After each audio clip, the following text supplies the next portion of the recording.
Got beat. You can take that. You'll bounce back tomorrow.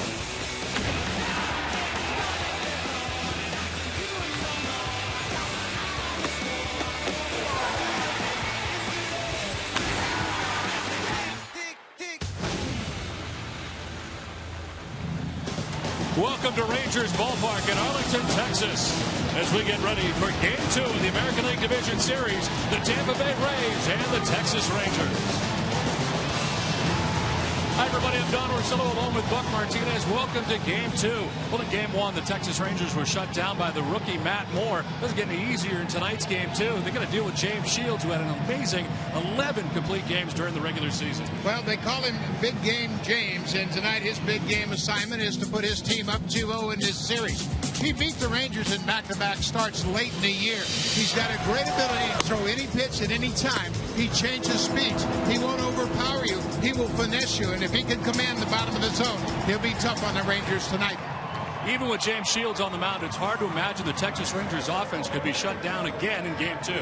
It really is. This is one of the most potent lineups in all of baseball. Last night they didn't know anything about Matt Moore, but they know James Shields. They know they don't hit him. Just .227 for this team against Shields, but they've hit 7 home runs. What the Rangers have to do tonight, they've got to bring Shields up in the zone, get him into a mistake, and then when they get that mistake, knock it out of the ballpark. When they hit home runs this season, they've gone 73 and 28. The Rangers will send Derek Holland to the mound during the regular season. James Shields and Derek Holland both had 4 complete game shutouts. They both had 16 wins. It'll be Holland trying to turn things around for the Rangers. Game 2 is next.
The Texas Rangers in Game 1, and really amazing fashion yesterday, this Rangers high-powered offense, but that's the way it's been between these two teams as far as the road teams go. They've been very successful last year and this year. They sure have, and it's hard to fathom, but I think one thing that really factors in these modern ballparks, the visiting teams have batting cages. They can prepare just like the home team. Years ago, that wasn't the case, and you certainly didn't get to hit as much on the road as you do now. So I think that has a lot to do with how road teams play so well in other ballparks now.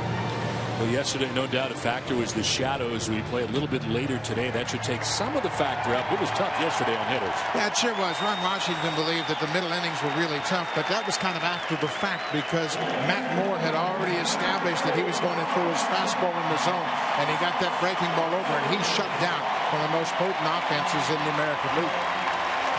Well, the Texas Rangers take the field here from Rangers Ballpark in Arlington.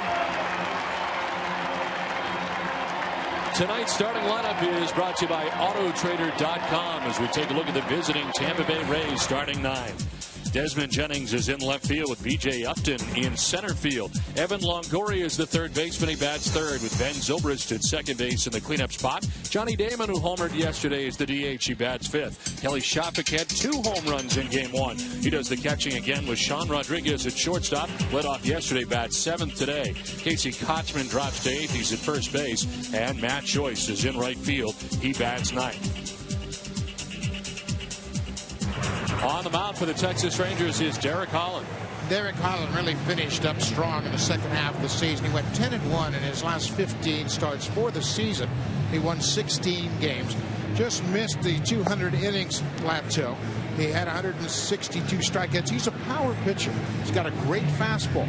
But early in this game, Mike Napoli needs to get his curveball over. He needs to establish that and put Holland at ease. That will be a solid secondary pitch. Defensively behind Holland in the outfield, left fielder David Murphy starts in tonight's game. He came on as a pinch hitter in last night's game. Hamilton and Cruz. Hamilton was the MVP a year ago. Up the middle, infield defense got a lot of range, and they got strong arms. Elvis Andrews at shortstop, Ian Kinsler at second.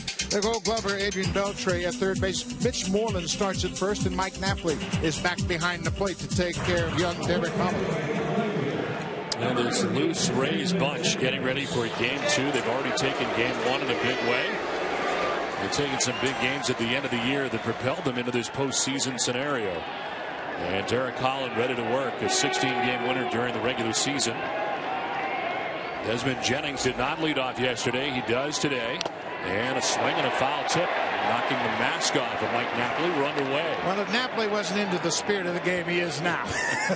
Little wake-up call early on for the catcher. This is not as violent as it looks, folks. That strap on that batting helmet really pops off, and it's not really that strong a blow. It just knocked that strap off his helmet. Jennings takes strike 2. Holland coming right after him, and it's 0-2. Derek Holland making his first postseason start. Needs to get off to a good start in this first inning. Desmond Jennings was 0 for 24 to end the regular season in the top spot for the Rays. Jennings will carve it foul, and it hangs at 0-2. Jennings 1 for 3, so he get dropped down in the order for game 1 by Joe Madden. That one hit came in the 7th inning and snapped it 0 for 27 for Jennings.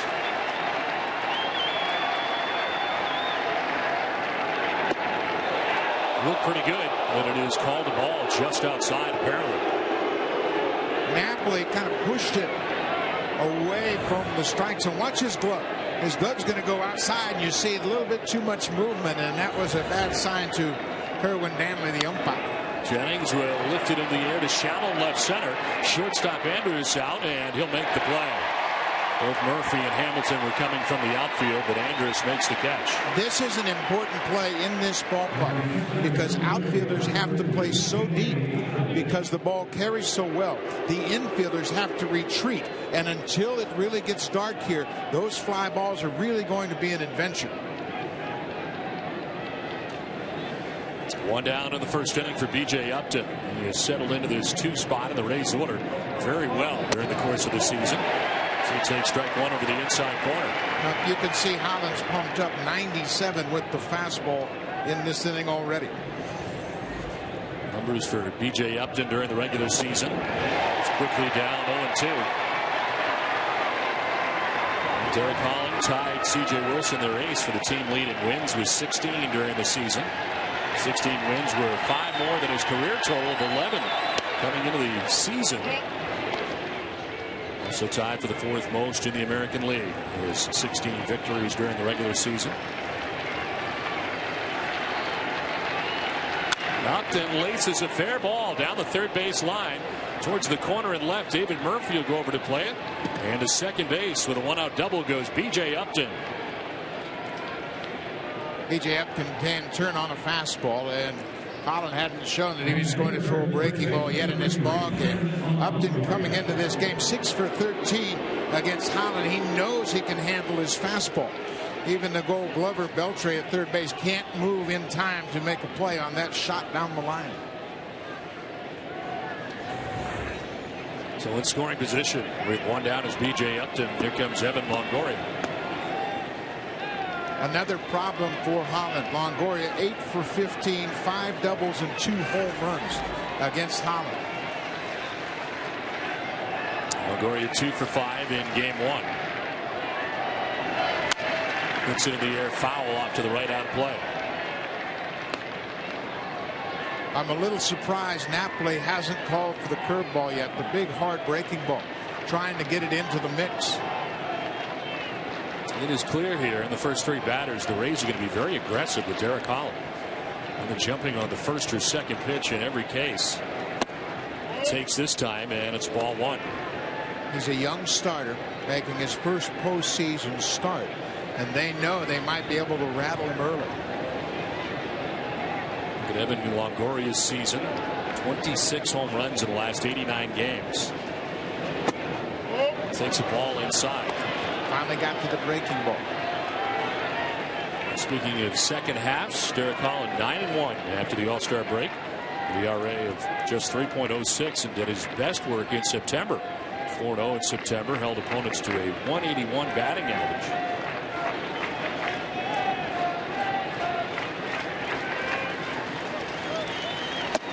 It's in again, and it's 3-1 now to Longoria. Longoria is such a good fastball hitter. When he can keyhole and look for a pitch inner half in a fastball count, that's when he can really do a lot of damage. Holland has had his worst inning, the first inning, 18 runs allowed in the first over the course of the season, and he walks Longoria. He heads down to first base with 1 out. Well, they had a base open, and I think that's a good pitch from Napoli. Don't give in to Longoria just yet. It's early in the ball game, and he went with the breaking ball. He didn't want to give him that 3-1 fastball with the base open at first. On 4 days rest, he is 7-1. On 5 days rest, 5-4 with the ERA of 6.53. And tonight starting on that 5 days rest. He's got 2 on, 1 away. I mentioned his first inning is his worst. Opponents hitting at 302 against him in the first inning. And the Rays have 2 on with 1 out for Ben Zobrist. 1 for 4 in yesterday's game. As he takes strike 1. Great pitch. It's a great pitch because it's a breaking ball after he had just walked Longoria. Holland has a real good feel for that breaking ball, and Napoli gets him ahead with a good breaking pitch. That's why Napoli's catching him. Holland has a 2.67 ERA when Napoli does catch him. This is popped up into shallow right as Nelson Cruz comes in and puts it away for out number 2. No advance for the base runners. 2 down. 2, 3, and 4 in this Rays lineup. That's where Holland has to manage his way through. And he did that very well by throwing Longoria a 3-2 breaking ball. He said, I don't want to give in to him early in the ballgame. And now he's gotten Zobrist to pop up. From here, Damon, Shopping, Rodriguez, and Kochman, they're 1 for 23 against Derek Holland. Well, Johnny Damon got the postseason off on a great start yesterday. 16 regular season home runs, but popped a 2-run shot here yesterday for the Rays. Rays DH primarily all season. And that's the capacity he's used in here in the postseason as he takes strike 1. 1 of 3 home runs yesterday for the Rays. And this was big to get him off to a good start. 2-run shot for Johnny Damon. Shopik would follow it up with a 3-run home run and a 2-run home run. And Shopik waits on deck here in the first inning. Swing and a miss. Damon down 0-2. And Damon is 0 for 7 against Holland. The home run he hit yesterday was a mistake.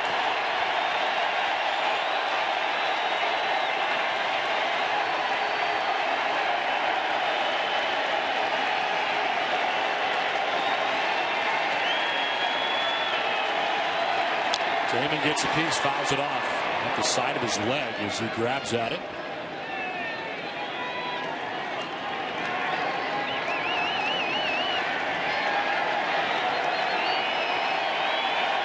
Four strikeouts in that 0 for 7.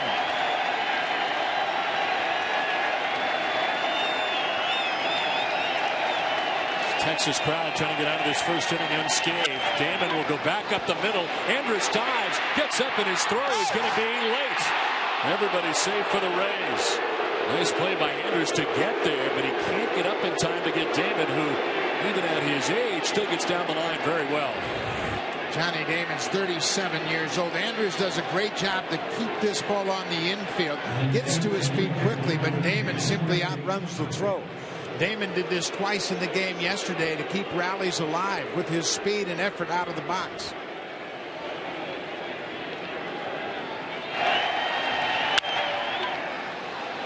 Johnny Damon never takes anything off. Full effort no matter what the score is or what the situation is. What an opportunity here for Kelly Shopik in the first inning. Bases loaded, 2 down. Shopik takes ball 1 high. Became the 7th catcher to hit 2 home runs in a postseason game.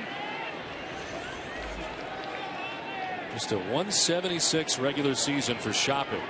He starts in 8 of the last 11 regular season games. And started for Joe Madden yesterday. The 2 home runs and 5 RBIs. He sends it foul out of play. Johnny Bench in 1976 in Game 4 of the World Series hit a home run off the Yankee starter Ed Figueroa, and then the reliever Dick Tidrow. He had 2 hits, 2 home runs, and drove in 5. That's what Shopik did yesterday. There's 2 career grand slams. He bats here with the bases loaded, 2 down in the first.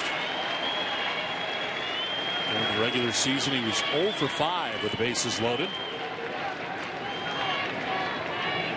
Shopik will take the strike, and he's down 1-2.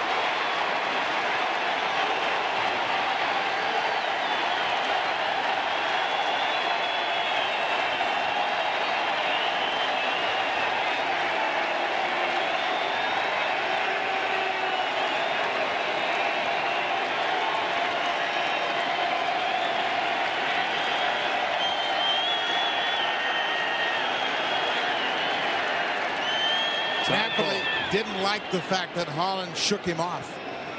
Napoli has caught Derek Holland 10 games during that stretch at the end of the season where he went 10-1. Holland shook to a pitch. Napoli said, nope, I'm going to talk about this. So Napoli has really taken charge of Derek Holland's games. C.J. Wilson's pitch count very high in yesterday's game, and Derek Holland 22 pitches in the first. Here comes his 1-2. Sliced foul off to the right, out of play. Adrenaline will take care of the pitch count in this series, especially when you're 24 years old making your first postseason start.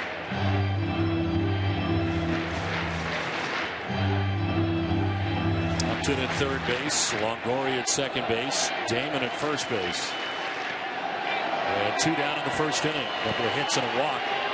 Over the bases loaded here for the Rays in the first.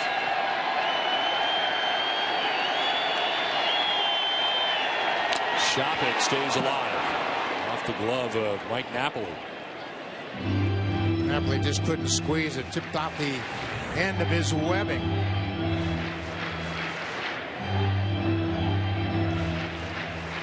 can see the disappointment in Napoli with his opportunity to get out of the inning, and he just couldn't hang on to that foul tip. Oh, and had 162 strikeouts during the regular season. He'd love to grab one right here. To end this first inning for Texas.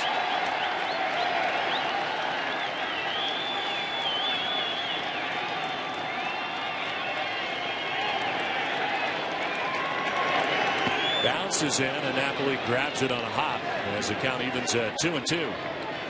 Mike Napoli came from the Angels, and any catcher with the Angels can block anything in the dirt. Mike Scioscia insists on it, and this is never in doubt. Watch Napoli. The technique is perfect. Bases filled with Rays. 2 down in the first inning.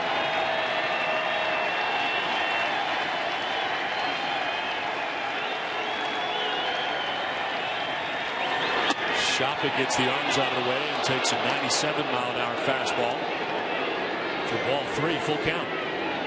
Everybody on the move now with 2 down here in the first inning.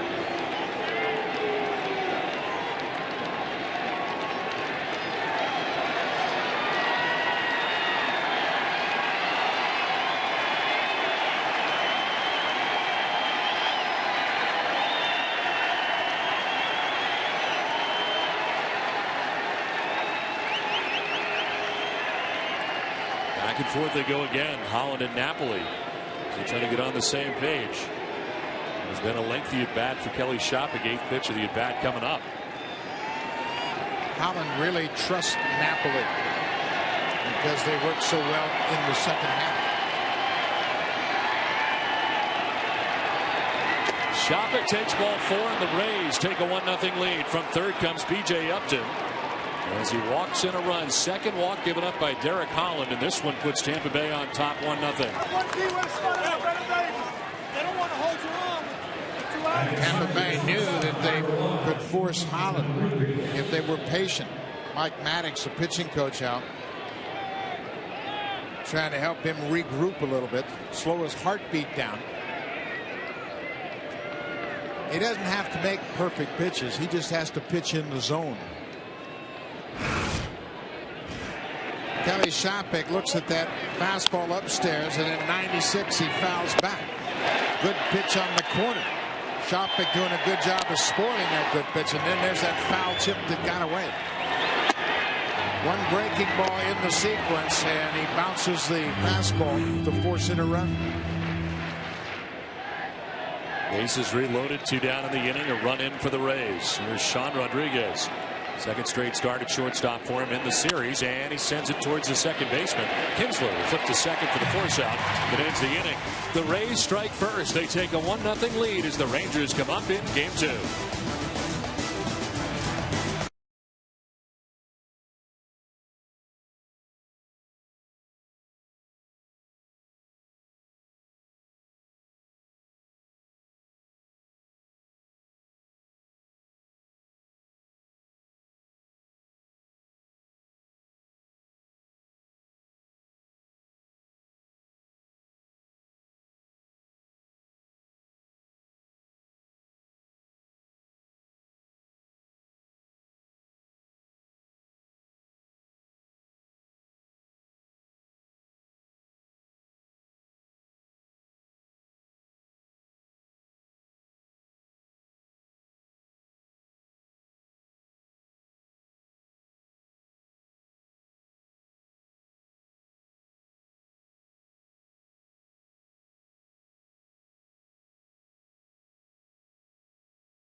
Advantage here after half an inning. Up come the Texas Rangers. Tonight's starting lineup is brought to you by AutoTrader.com. Ian Kinsler leading it off at second base. Elvis Andrus is at shortstop batting second with Josh Hamilton in center. Michael Young, the DH, hitting at .338 during the regular season. Adrian Beltre at third base. Mike Napoli doing the catching. Nelson Cruz is in right field batting seventh. David Murphy in left field gets the start. He pinch hit yesterday. And Mitch Moreland makes his first appearance of the series. He is at first base batting ninth. On the mound for the Rays is James Shields. James Shields, a career high 16 wins. He had a very good ERA at 2.82. 249 in the third innings and 225 strikeouts. The league had just 217 against him, and he had those 11 complete games. Ian Kinsler leading it off and taking ball one from Shields. It's amazing that he posted 16 wins last year after he set a career high 15 losses the year before. A changed man as he comes back, a guy that wasn't going deep into games at all, and during the regular season what has become a lost art in baseball. 11 complete games, remarkably. Kinsler takes ball two. He went 88 starts without a complete game. Jim Hickey, the pitching coach, and Joe Madden sat down with Shields. They interview all their players during spring training, and they talked about finishing games. James Shields said, "I want to be a complete game pitcher." Boy, did he ever live up to his expectations. 2.82 during the 2011 season. 3-1 is in there for strike two as Kinsler took a step towards first, but he gets some bad news from Kerwin Danley, who's calling the balls and strikes tonight. This lineup has hit just .227 against James Shields. Andrus is the exception. 3-2 is towards left center field, and this will get down for a base hit. B.J. Upton plays it on a hop, but a good start for the Rangers in the bottom of the first inning. James Shields works very quickly, and that keeps his defense engaged. In the outfield, they got a lot of speed. Desmond Jennings, B.J. Upton, and Matt Joyce. On the infield, sure hands and strong throwing arms. Evan Longoria, 2 Gold Gloves. Sean Rodriguez on the left side. Ben Zobrist and a sure-handed Casey Kochman on the right side. And Kelly Shopik has had a good year behind the plate this season. Ian Kinsler, the first Ranger to have a hit besides Josh Hamilton, who had the only 2 hits the Rangers had in game 1. Better start to game 2. He's at first to get it started as Elvis Andrus in on the right side. There goes Kinsler on the pitch, and Andrus will be caught at second base by Zobrist. He'll turn it into a double play. Soft liner off the bat of Andrus that Zobrist is able to make the catch on, and they easily double off Kinsler, who was taken off with the pitch, 2 down. Tampa Bay committed just 73 errors on defense, and they rely an awful lot on their positioning. Look at Zobrist. He didn't have coverage on the hit and run, and that's why he's able to stay put at second and make the play on this little soft line drive. Because Shields is pitching, and they were working the hitter Andrus away. The shortstop Rodriguez had coverage. 2 down for Josh Hamilton. This high-powered offense for Texas was not high-powered at all yesterday. Matt Moore shut him down. It was a 2-hit day for Hamilton, who went 2 for 4 in the first game. Reigning MVP in the American League. Hamilton's just 2 for 18 against James Shields. Shields has one of the best changeups in all of baseball. And that gives Hamilton fits. Shields will not make mistakes with his fastball very often.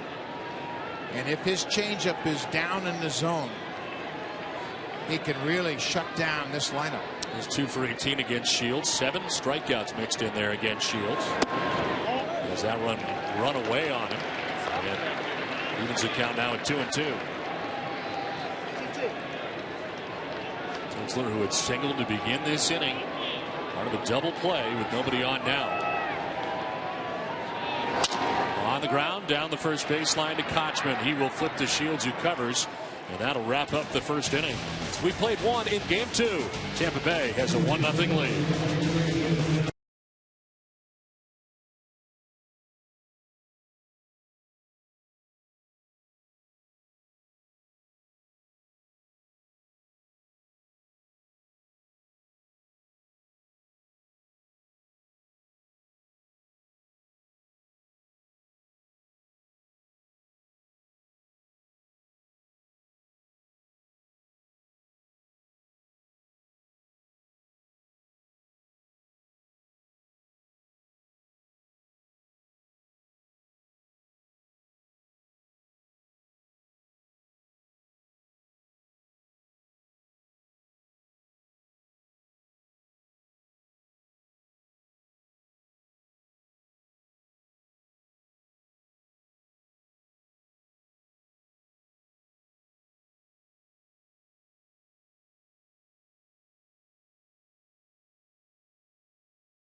Yes is brought to you in HD by BMW, the ultimate driving machine.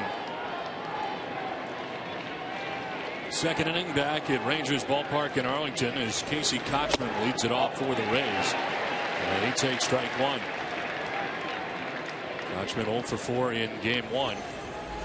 Very good defensive first baseman for Tampa Bay, who had a very good regular season, hitting at .306. Send it foul off to the left. Quickly in the hole, 0-2.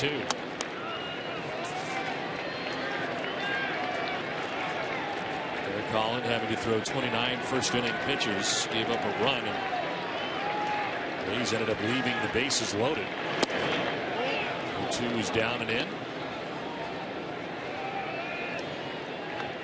When you really think about getting out of that situation, allowing just one run, it was a pretty good inning for Derek Holland.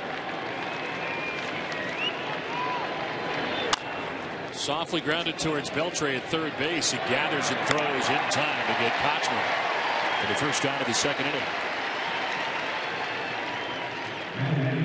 So 1 up, 1 down here in the second, and Matt Joyce coming up. It's important for Derek Holland to have a quick inning. He got through a very strenuous first inning throwing those 29 pitches, but now you've got 1 out facing number 9 in the order. You need to have a quick inning, get back on the bench, and let your team go to work and try to figure out James Shields. Matt Joyce was 1 for 4 yesterday, batting out of the number 9 spot. You see carves it foul back to the screen. Really just .217 during the regular season against left-handed pitching. He's hit well against Holland. That's the key to Holland's outing right now, in my estimation, is that breaking ball, because he hasn't shown the Rays that he can throw it over. So they're just going to sit fastball until he proves otherwise. First time through, he's 8 out of 9. First pitch strike, says this is rope foul. And Mike Napoli knows he's got to continue to call it to get it into the strike zone, to keep the Rays hitters off his fastball. So he won't go away from it. He'll still try to get it into the mix. Swing and a miss. Foul tipped in the catcher's mitt. First strikeout for Derek Holland. 2 down. 2 breaking balls in a row, and then this fastball seems like it's 99. In a good spot, down and in. It's explosive. It's a fairly straight fastball, but at 96, 97, it can overpower you. So 2 down here in the second inning for Desmond Jennings. He popped out to the shortstop. Elvis Andrus in the first inning. He's 0 for 1. As now the Rays go second time through against Derek Holland.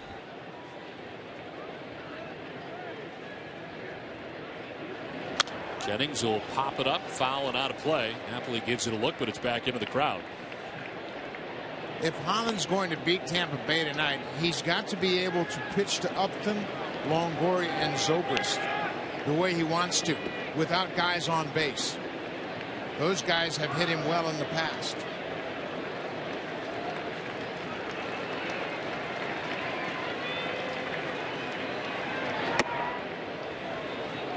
That's a good breaking ball he throws when you factor in the velocity on his fastball. And Napoli just can't stay away from it. He doesn't throw them often, but he's got to throw enough of them to get it in the zone. This is popped up in foul ground as the look is Moreland well back into the seats as the count stands at 2-2. See, Jennings was late on that high fastball after seeing the curveball at 77. It's hit at 270 second time through, and Holland going second time through. 2-2 to Jennings. He's fouled back to the screen.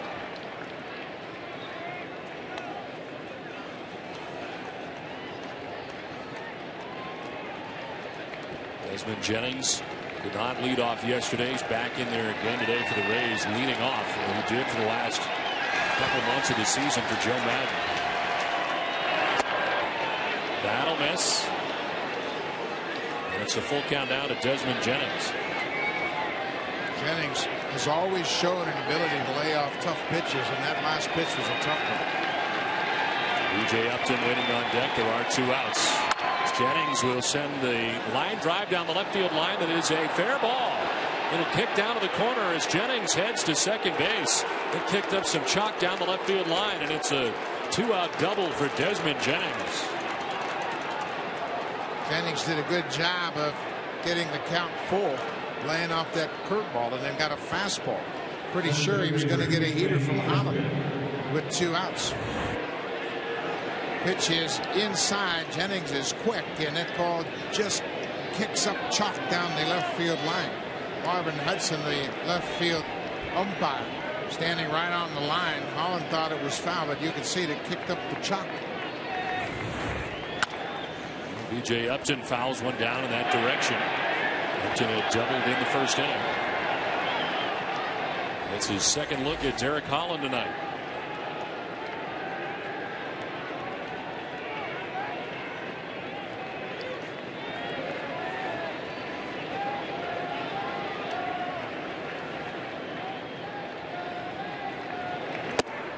That's a strike, and it's 0-2.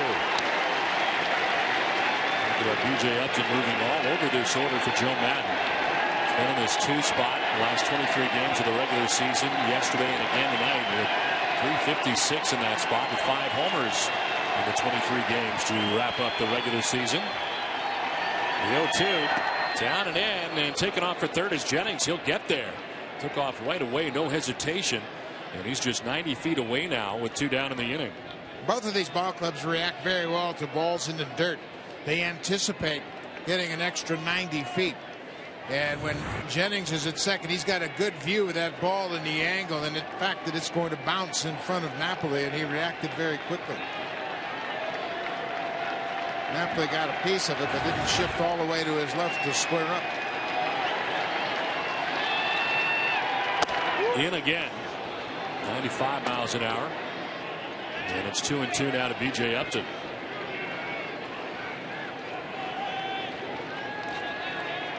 He's got their run in the first with 2 outs when Shopik walked with the bases loaded. Now trying to get another. It's ball 3, full count. Everything that Holland's throwing right now, he's pulling a little too much rotation in his delivery. Napoli was set up outside on that last pitch, and he missed all the way across the plate, down and in.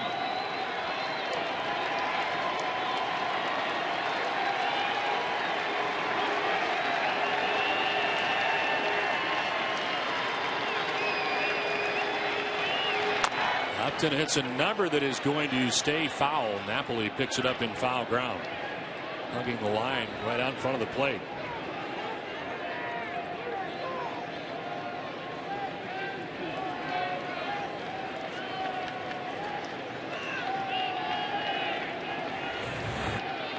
This fastball down and in, you can see Upton just barely got a piece of it. Initially it looked like it might stay fair, but Napoli recognized it wasn't. Desmond Jennings at third, 2 down, a 3-2. It was on the ground, foul outside of third.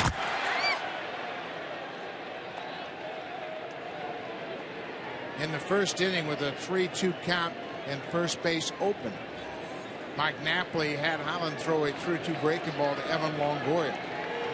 This is a good time to go ahead and try to take a shot with a breaking ball. Eighth pitch of the at-bat coming up here for B.J. Upton. This one high in the air down the left field line. David Murphy ranges over. He's under. And he puts it away to end the inning. Holland gets out of the inning unscathed. Inning and a half done from Texas. The Rays have a 1-0 lead.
The game brought to you by Audi A8.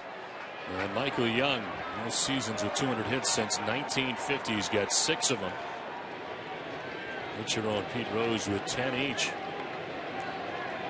Michael Young has played in 1,667 regular season games, most ever in Rangers history. 34 years old. He's not slowing down one bit. When you look at Michael Young as a hitter, he sprays the ball all over the ballpark. He's the DH and leads it off here in the second inning. Hops it up, foul ground. Kochman giving chase. So is Zobrist, and they run out of room. 3 rows deep and out of their reach. Right side of the Rays infield, pursuing into foul ground. See his regular season numbers: 338, just 11 home runs, but he drove in 106. For his career, he's a 304 batter, but he's never fared well against James Shields. It's Michael Young, Adrian Beltre, Mike Napoli to bat here in the second inning. Swing and a miss. Michael Young hitting .338 during the regular season. He's 0 for 4 in yesterday's game. And like his teammates, had a lot of trouble with Matt Moore in yesterday's effort. That'll bounce in, and even the count of 2-2. James Shields throws fastball, curveball, slider, and a changeup. And he uses his changeup just about as much as he uses his fastball. And it's so effective because it comes out of the same slot with the same arm action. This one is chopped foul, hangs at 2-2 now. Michael Young finishing the regular season tied for second in the American League in batting average. He's tied with Adrian Gonzalez as Miguel Cabrera wins the batting title this year in the AL. The Detroit Tigers sitting at .344 for the regular season.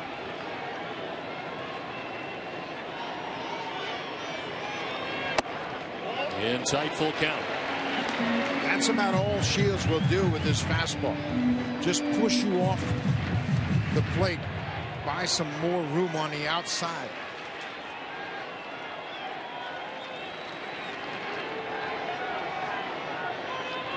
Young will ground it to short. Sean Rodriguez picks it, throws across for out number 1. Well, this Rangers offense was so good during the regular season. With more, here's Jamie Maggio. All right, thanks, guys. When you're talking about their struggles in yesterday's Game 1, really, if they're looking for signs to turn things around, all they need to do is look in their own batting cage. There you'll find manager Ron Washington's hitting philosophy, along with a list of ways the Rangers can have productive at-bats. And Buck, this may explain why Wash was okay with Josh Hamilton's decision to bunt when the Rangers were down yesterday. Yeah, it sure does, Jamie. Just the ability to get a guy on base. He said he didn't have a problem with Hamilton bunting in that situation. He had a problem with him bunting at a slider. He said, I like the idea. I didn't like the fact that he tried to bunt a breaking ball. Well, it was a great year this year for Adrian Beltre. He had 32 homers, 105 runs batted in. His 37 games with a hamstring problem. First year in Texas here for Beltre. Swing and a miss. Quickly out. First strikeout for James Shields. 2 down here in the second inning. Another great changeup from Shields, and he sells it. You see the arm come through like a fastball, and then the velocity 84 with a late sink down and in, and Beltre swings right over the top of it. Shields is kind of exceptional because he developed that changeup in the minor leagues before he ever got to the big leagues. Oftentimes, changeups are perfected in the big leagues. 2 down here in the second inning for Mike Napoli, the catcher. That's out of the 6th spot here for the Rangers.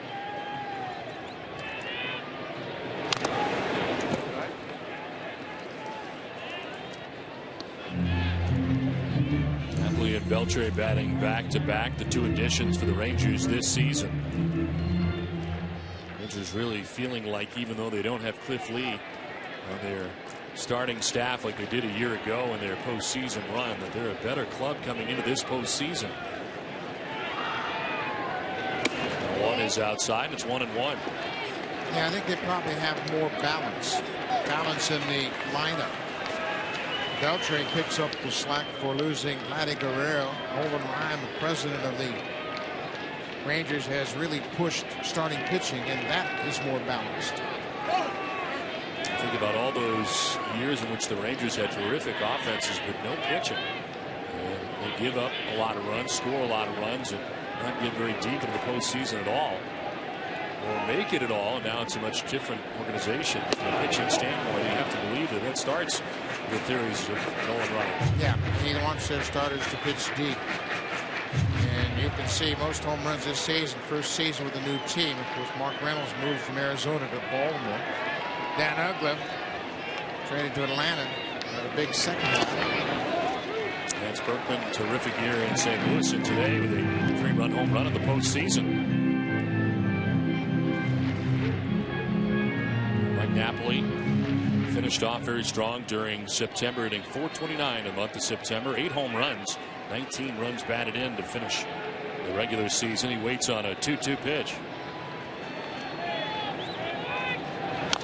Fouls it off down by the shoe tops, and it hangs at 2-2. Shields will never line up a radar gun, but the reason that he's so tough to hit is he's unpredictable. He's got the confidence to throw any of his 4 pitches at any time to any hitter, and he reads bats very well. He understands what a hitter is trying to do against him.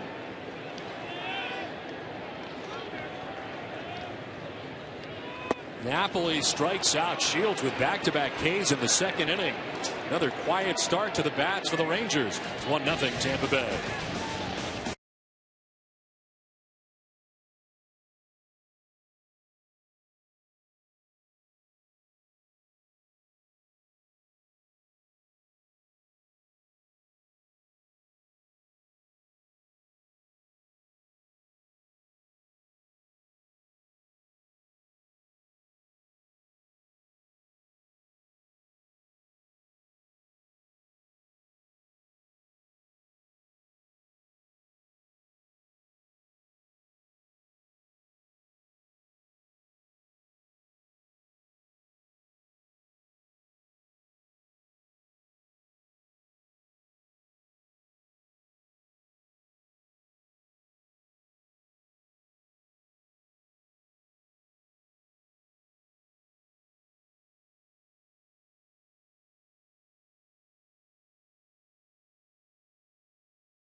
Catch game highlights, interviews, and exclusive post-game analysis from Tom Verducci and the staff of award-winning SI writers at si.com/MLB. It's on to the third inning we go, and it's Evan Longoria who leads it off. And it's after that first pitch from Derek Holland, fouling it back to the screen. The postseason has not been the best spot for Evan Longoria, who's had a terrific career. It's his 3rd postseason, and he's hit just .195 and 21 playoff games coming into the series, but does have 7 home runs, including 1 in last year's ALDS. Lifts it foul off to the right and is down 0-2. It's really not uncommon because when you have a player like Longoria who's been so great in the second half of the season, he's the first guy you talk about in your pitcher meetings. How are we going to get Longoria out? They really grind on the middle of the order guys. Swinging a foul tip. He strikes out. It's the second K for Holland. Well, for Derek Holland, the mustache has been terrific. The fans enjoy it too. With more, is Jamie Maggio. You know, guys, when I walked in tonight, I thought it was Magnum PI night. All these guys are wearing mustaches, but then I realized this terrific fan base is just supporting their starting pitcher, Derek Holland, who's been working on his mustache throughout the season. And if you look around tonight, people are wearing the mustaches, they're holding mustache signs, and it really adds to the fun element of the game tonight. I can't believe how many people have them on throughout this entire ballpark. As Ben Zobrist stands in and takes ball one. Well, you can see Derek Holland is working on his mustache it's in too. progress. But this fan base, they really picked up on the spotlight and the antlers last year, and now they've got the mustache. There's a strike to Zobrist, who flied out to right field in the first inning.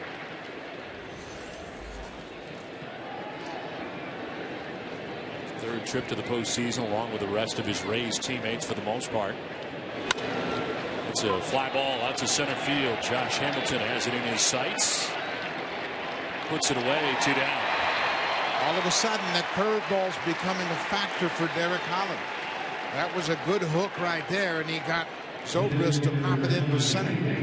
If he gains confidence of that pitch, he could breeze through the rest of this game. 2 down for Johnny Damon. Reached on an infield hit in the first inning. One of 3 hits for Tampa Bay so far.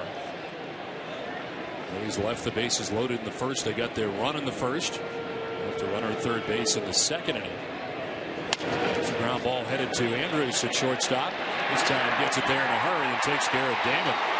And Derek Holland is a nifty 1-2-3 top of the third. It's 1-0 Tampa Bay.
in Arlington, Texas, with the Rays on top 1-0.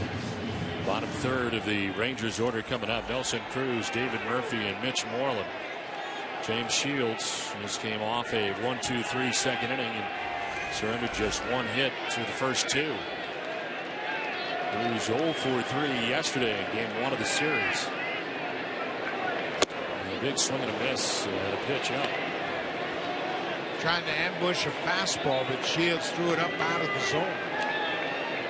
Rangers already recognizing if Shields will get deep into that count, he's going to throw a lot of off-speed pitches.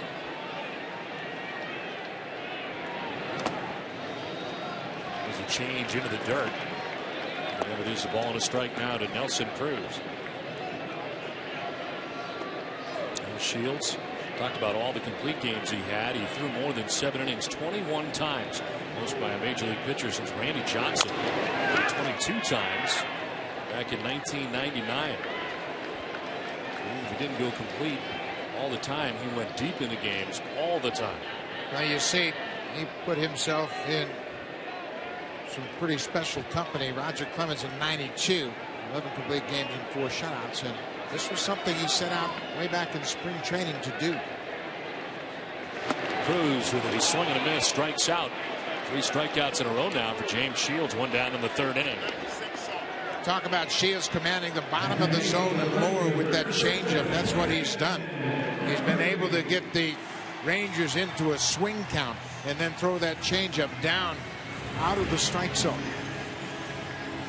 It just disappears. 1 down in the 3rd inning for David Murphy. He pinch hit in yesterday's game. 0 for 1 in the game as he takes ball 1. Murphy at 275 during the regular season. Finished hot though, 362 as this one is sent down the left field line. Hooking foul into the seats. The one thing about the Rangers, and we mentioned this, they have 5 guys in their lineup with 25 or more home runs. And it only takes a bloop and a blast in a close ball game against James Shields. Murphy will line this into right center field for a base hit. B.J. Upton over to cut it off. Murphy will take a wide turn at first, but retreat with a 1-out single. 2nd hit of the night for Texas. There's a lot of thunder in this lineup. They don't need many hits. They just need a big hit. Murphy gets it going here with 1 out. He stays on it. He was a hot hitter at the end of the season, and he was their everyday left fielder. He was a hot hitter against Tampa in the season series. He hit .393. 1 out, 1 on for Mitch Moreland. His first appearance at the plate in the series. Murphy gains his lead. You got to be careful with Shields. He was outstanding. Registered 13 pickoffs in 2011, most in Major League Baseball.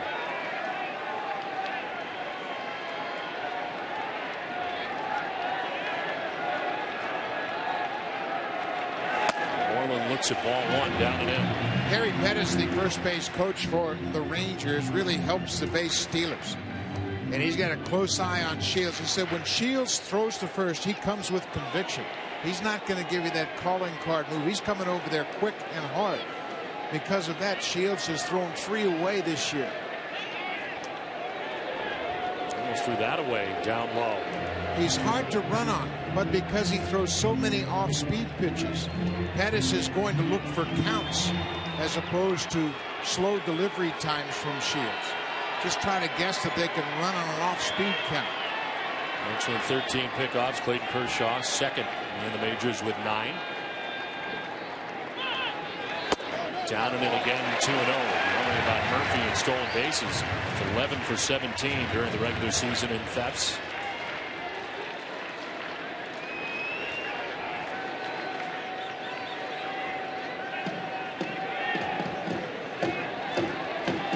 Full shift on here in the infield right now for the Rays.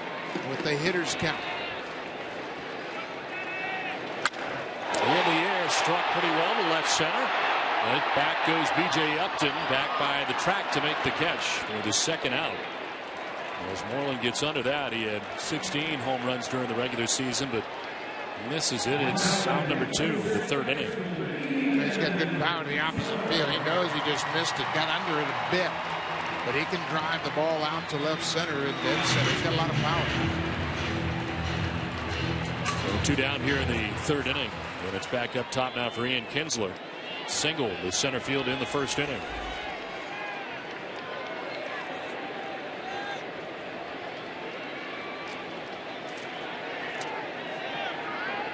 David Murphy with his lead at first, held on by Casey Kochman.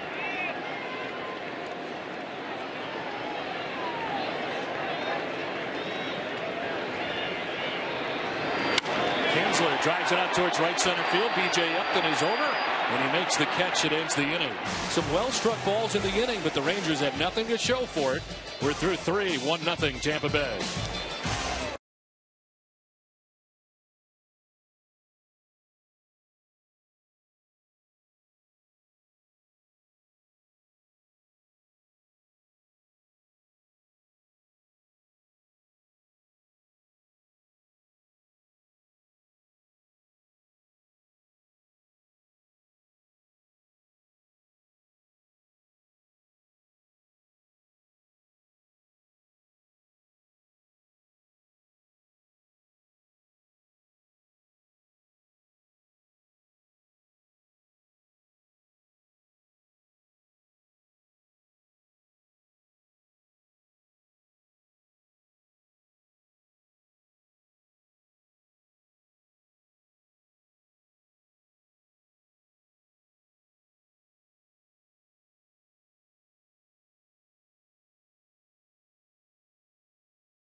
From Mexico.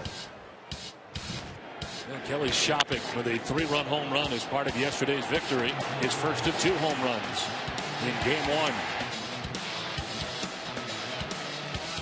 He's got the only RBI here in game 2. Bases loaded walk in the 1st inning.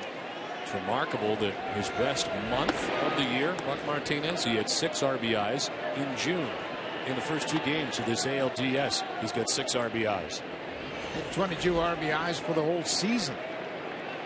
That'll make you forget about a rough offensive season with a good postseason, that's for sure. Derek Holland appears to have much better stuff here now than he did in the 1st inning. He has retired the last 4 batters in a row, 6 of the last 7. Threw 52 pitches through the first 2 innings of tonight's outing. And fresh off a 1-2-3 third, and ready with a 1-1 to Kelly Shopping. That's in there for strike 2. That's why Mike Napoli's catching Derek Holland. Anybody can catch a pitcher when everything's going right, but Napoli has a knack for guiding Holland through the rough spots like he did in the 1st inning.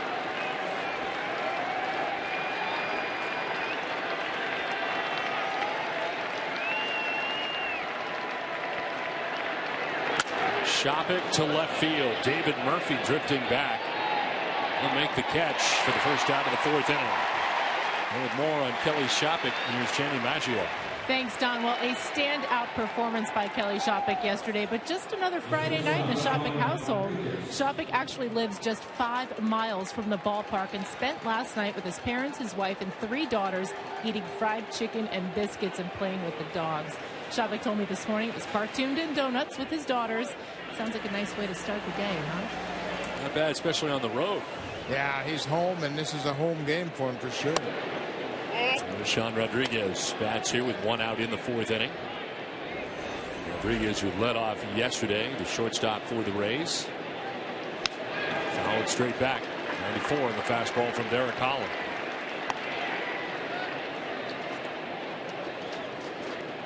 Holland's starting to feel it. You can see it in his body language.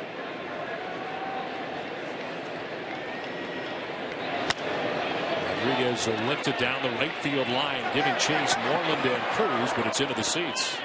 As we mentioned, this is a real tough time for fielders. Anything up in the air is going to be a challenge. That's why everybody converges on anything that's hit up. The sky is still very light.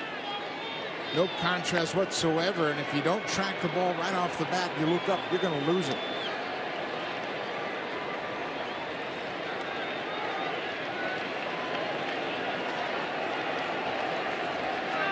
Sean Rodriguez settling back in here with a count of 1-2.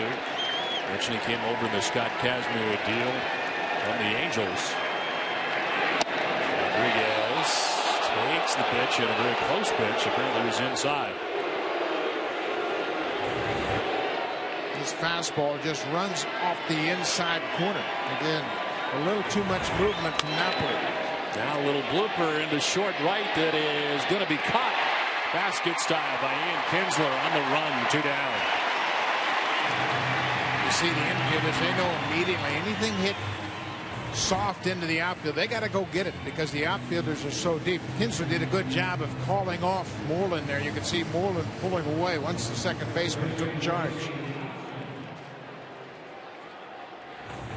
2 down, 6 in a row retired by Holland, and it brings up Casey Kochman. Kochman grounded out to third baseman Adrian Beltre in the second inning. He's 0 for 1.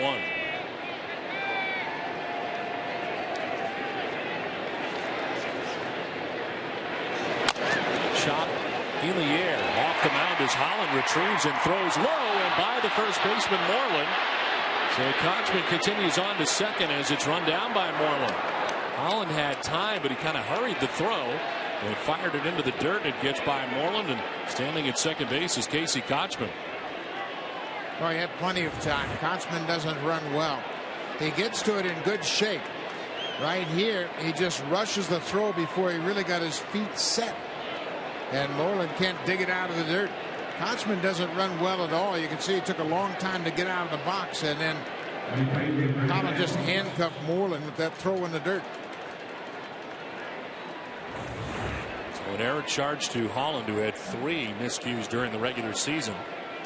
And a costly 2-base error here that has Kochman standing at second base with 2 down, and Matt Joyce with a chance with a runner in scoring position now for the Rays. They're already on top 1-0. Joyce struck out swinging in the second inning.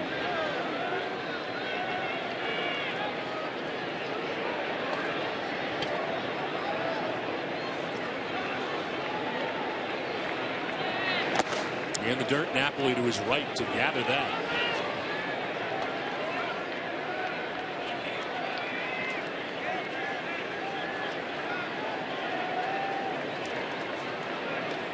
The error breaks up a string of 6 in a row retired by Holland.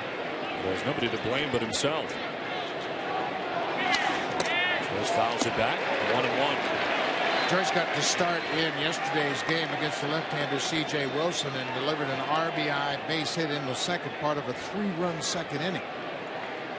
And he got a pitch up in the zone. As you mentioned, Don, he didn't hit much at all against lefties, but he got a big hit to drive in a run in yesterday's game, and he's got a runner in scoring position now. It's a .297 with 2 outs and runners in scoring position during the regular season. He's off the 1-1. Did he go? They check. No, says Brian Gorman.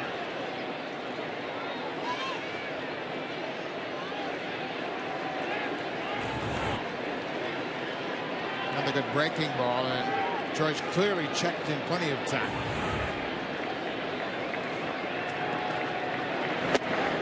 That's outside, and Collins behind 3-1. Mike Maddox, the pitching coach, knows Holland should have been out of this inning, and now he's cost himself the extra pitches to Joyce. Joyce had 2 hits against Holland earlier in the season, both base hits up the middle.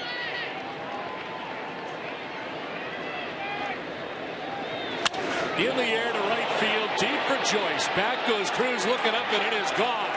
Off the facade of the upper deck. It's a 2-run home run by the number 9 man in the Rays order, and Tampa Bay jumps out to the 3-0 lead. All of this coming with 2 outs in the 4th inning, and oh, what a costly error for Derek Holland. Joe Madden giving Matt Joyce the start yesterday against the lefty, discounting the bad numbers. Matt Joyce has got a chance to do some damage. He did damage yesterday driving in a run, and big damage here. A 2-run home run after the error by Holland, and he knew immediately that ball wasn't staying in the yard. Desmond Jennings hits it on the ground to short. Elvis Andrus has got it. That'll wrap up the inning, but the damage done. Matt Joyce with a 2-run home run as Tampa Bay on top 3-0 after 3.5 from Texas.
On top, and Buck, this Texas Rangers team, they were 12th in the American League in fielding percentage during the regular season. It was not a good year defensively. They allowed 70 unearned runs this season, and a costly error giving the Rays a chance to hit that 2-run home run. On a real easy play. And James Shields now has a 3-run lead. Elvis Andrus leading it off here in the 4th inning. Josh Hamilton, Michael Young. The expected trio, as that's in there for a strike from Shields. Elvis Andrus lined into a double play on a hit and run in the first inning. He's one of the only Rangers that's had success against James Shields for his career. That was a breaking ball that slipped out of his hand and hits Elvis Andrus. Lead runner on for the Rangers. And moments ago, we had the chance to talk to Joe Madden, the manager for the Rays, and we started with Matt Joyce, who had just hit a 2-run home run. Yeah, I mean, he had some good swings his first at bat also. He ended up striking out, but he had 2 really good hacks. When he came back in after that, Davey and I were saying the same thing to him, and he did not miss that one. What makes you feel good about the way James Shields has started? You know, the depth on the changeup's been really good. He's mixing some curveballs. His fastball seems to be where he wants it. And again, I'm just looking at him from the very first pitch. Definitely composed, not trying to be too quick, but just kept moving. All right, Joe, thanks very much. My pleasure, guys. Thanks. James Shields hitting only 5 batters during the regular season has hit Elvis Andrus. Start this 4th inning. Andrus at first as Hamilton is a count of 1-0.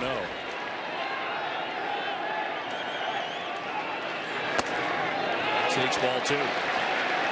Shields hit Andrus with a curveball, and now he's behind Hamilton. He's handled Hamilton very easily with changeups. And he keeps it down, but now Hamilton has really got the count in his favor. He's got to be very selective here. Rays into the shift defensively on the right side. Only Longoria on the left side. Swing and a miss. Hamilton fooled on that pitch. Yeah, he anticipated a strike and got another changeup. Shields is totally unpredictable, and he knows that Hamilton is anxious to get something going in this situation.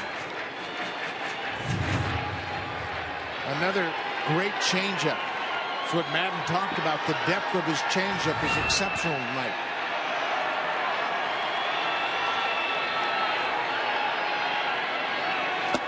Swing and a miss, and it's 2-2. Generally, a changeup is only effective as a change of pace from fastball to changeup. Shields' changeup is so good he can throw it back to back to back.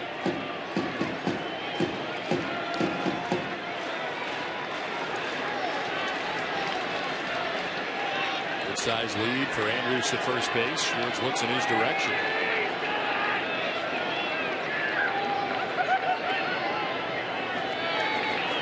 Hamilton will ground through the shift into right field, a base hit. Andrus stops at second base, and the Rangers have something going here in the 4th inning. 2 hits yesterday for Hamilton, and he bangs this through the right side.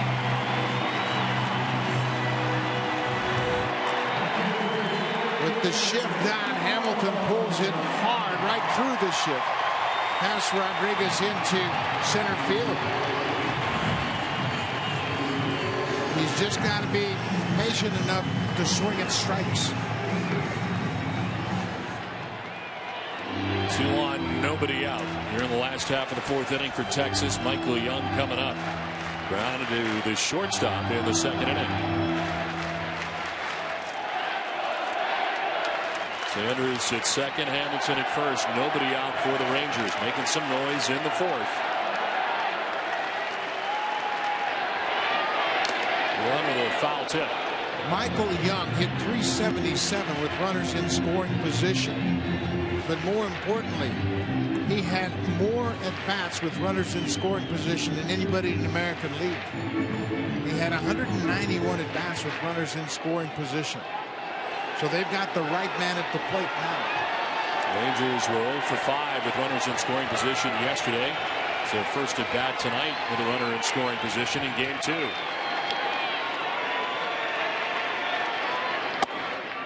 Just missed. Shields wanted it. And it's a ball and a strike now to Michael Young. The Rangers have to force Shields up into the strike zone. That looked like it might have caught the bottom of the strike zone.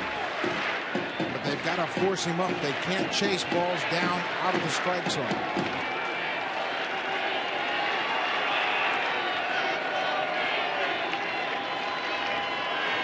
Young lines it into left field for a base hit. Andrus will be stopped at third, and the Rangers have him loaded with nobody out in the 4th inning. A hit batsman and back-to-back singles. They're loaded for Texas. And Shields hit Andrews with his fourth pitch, the curveball. This has happened fast, and Jim Hickey, the pitching coach, out to talk to Shields. Michael Young stays on that pitch. He got a strike. He was up in the strike zone and drills it to left. He's their leader. He's the guy that makes them click. This is the first sign, Buck, that we have seen the Texas Rangers start to feel their offense a little bit, because they were stymied all day yesterday, and so far at this point, you get nothing going. This is what the Rangers do. And they know, the Rays know, that it just takes one swing of the bat to erase all the hard work they've put in against Derek Howard. Well, a guy coming up who's got 9 career grand slams. He's 3 for 8 this season with the bases loaded. And finished the season on a 10-game hitting streak. Struck out in the second inning in his first at bat against Shields. Bases filled with Rangers. Beltre gets hit with the first pitch, and here comes the first run of the series for the Rangers. From third comes Andrews. Second hit batter of the inning. And Texas is on the board. It's now 3-1 Tampa Bay. Not exactly how you expected Texas to score with 2 hit batters in the same inning. Beltre got hit pretty good. Trying to come inside, the ball gets away from Shields and catches Beltre in the left calf.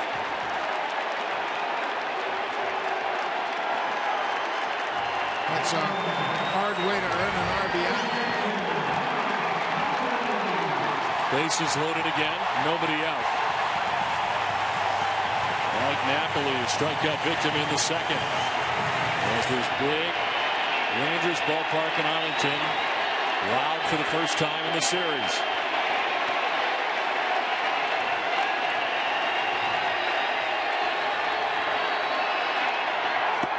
Ball 1. Remarkable to think that James Shields hit only 5 batters during the entire regular season, and he has hit 2 in this 4th inning. Postseason baseball. Everything is under a microscope. Shields has given up 25 home runs this year, and Texas is all about home runs.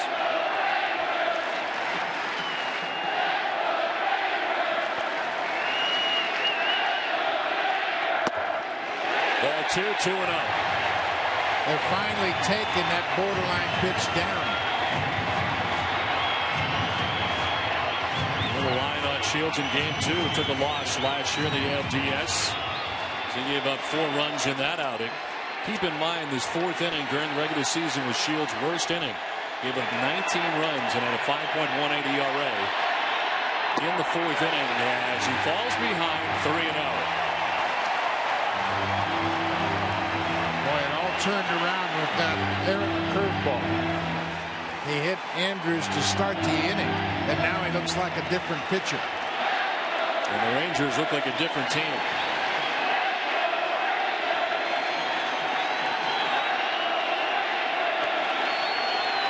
Napoli swinging 3-0. Can't get it. It's 3-1. Green light. And not the pitch I think he expected. 3-1. Tried to hold up. The borderline strike down. He's looking for something a little bit higher. But you know what he's thinking about. Doing some damage.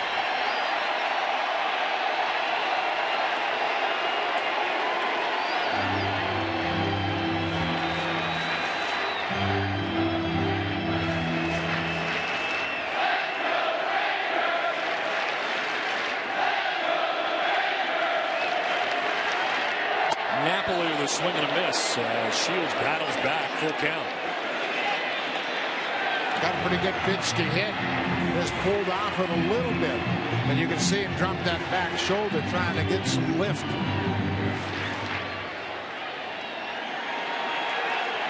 Hamilton at third. Young at second. Beltre at first. Nobody out.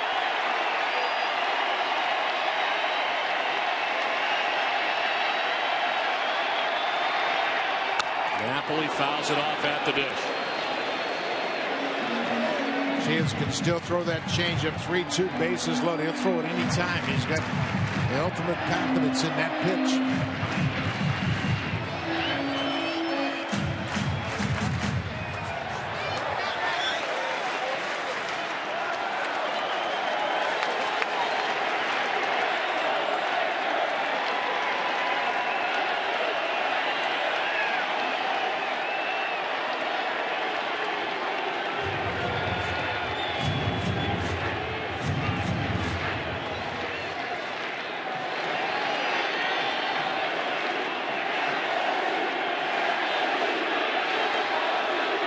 To Mike Napoli. Fouled off to the right. We'll do it again. You can see Shopping giving a series of signs. This is a veteran Texas Ranger lineup. When you get a guy at second for a long at bat, they're looking for any kind of hint of location or pitch selection. So Shopping's really protective of Shields' pitch selection. The 8th pitch of the at bat coming up here for Mike Napoli. Napoli cranks it foul right in behind Josh Hamilton in foul ground. And he may have hurt himself trying to get out of the way of that line drive. Lines up in foul territory in case he got hit, but you can see how quickly he has to move, and he kind of reacted as if he did strain something.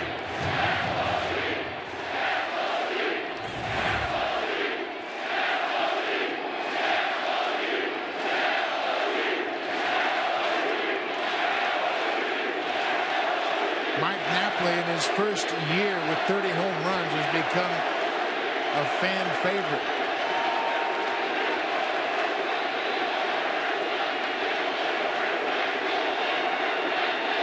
Napoli to left, over goes Jennings, he won't get it. In front third comes Hamilton. Young is behind him, and this game is tied at 3. Mike Napoli is driven in a pair to tie the game.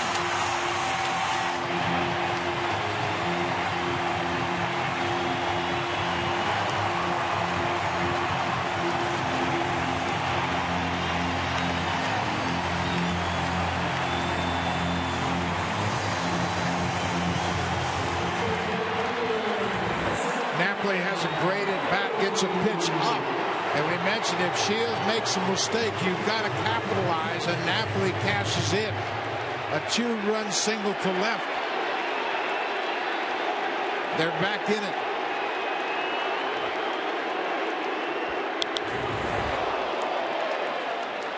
Nelson Cruz struck out in the 3rd inning. Second look at James Shields, who has surrendered 3 runs here in the 4th inning. The Rays' 3-0 advantage is gone.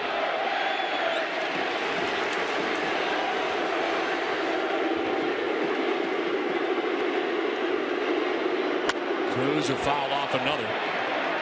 He's down 0-2.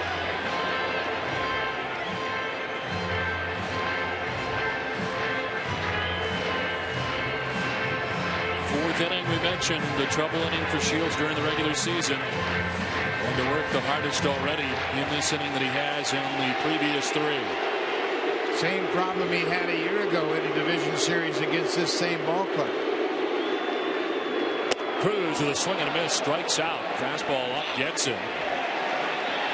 That's the 4th strikeout for Shields. Second time he's got Cruz. Stays upstairs with the fastball. That's what Cruz chased in his first at-bat on the first pitch, and he goes right back upstairs for a big strikeout. Cruz's timing is still off.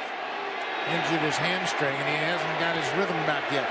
It's just the first out in this bottom of the 4th inning. David Murphy, the batter. Murphy looks at strike 1. Single in the 3rd inning. It's one of now 5 hits for the Texas Rangers. Beltre at second, Napoli at first.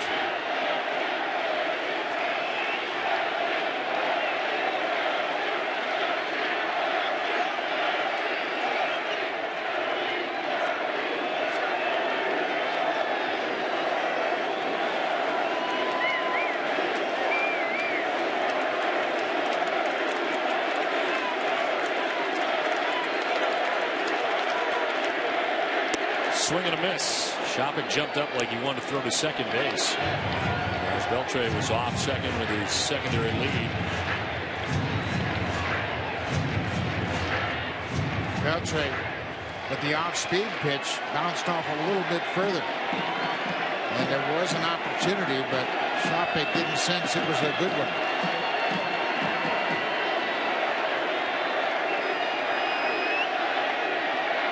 Cheating in from short was Sean Rodriguez, stepping off Shields.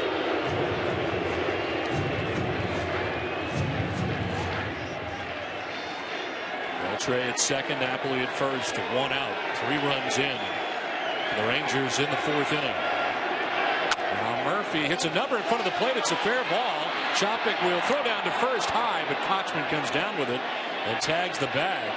Stayed right out in front of the plate.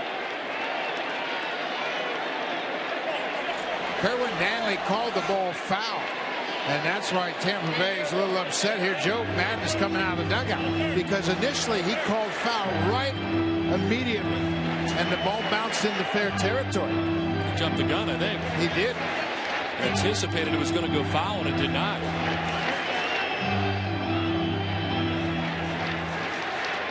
So whatever he said fortifies Joe Madden, who heads back to the dugout. Watch how quickly he calls it. Foul right away. It looked like the ball just bounced out in front of home plate. No contact whatsoever with the batter. You can see that's a fair ball. And Shopping got on it, but the umpire had already called foul. So a break here for the Rangers. Another chance for David Murphy. As again, Shopping pops up, and again, Beltre's got a dart back to the bag at second. James Shields last year in Game 2 went 4 1/3 through just 68 pitches. Yesterday in his press conference, they asked him what he wanted to do. He said throw more than 68. He's thrown 67 at this point. 2 on, 1 away, 1-2 to Murphy. Fouls it off to the left, protects the plate.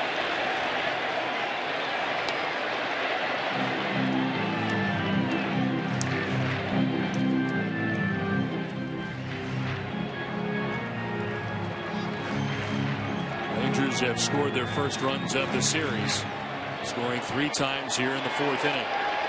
Here's the 30th pitch of this 4th inning for James Shields.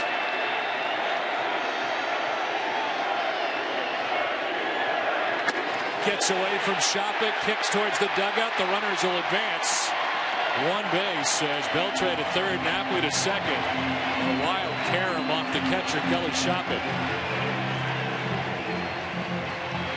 You could hear it hit his shin guard, and that's why it went so far over toward the Ranger dugout. See how it hits that kneecap with a shin guard and just bounced right toward the dugout. Shopping knows there's a chance Beltre might think about scoring.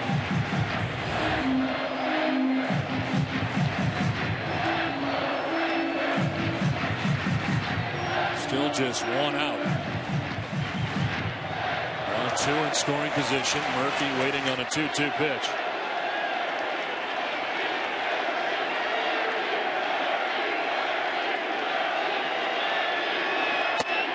It's outside, and it's full, 3-2.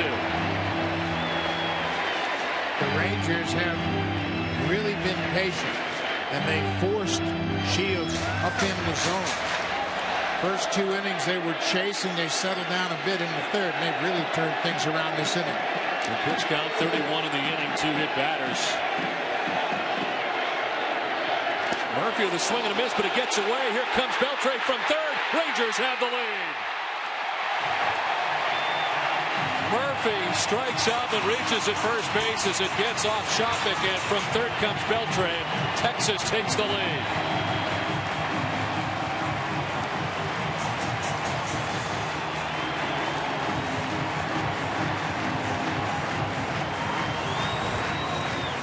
Texas takes a lot of pride in scoring runs many different ways, and this inning will make Ron Washington very happy.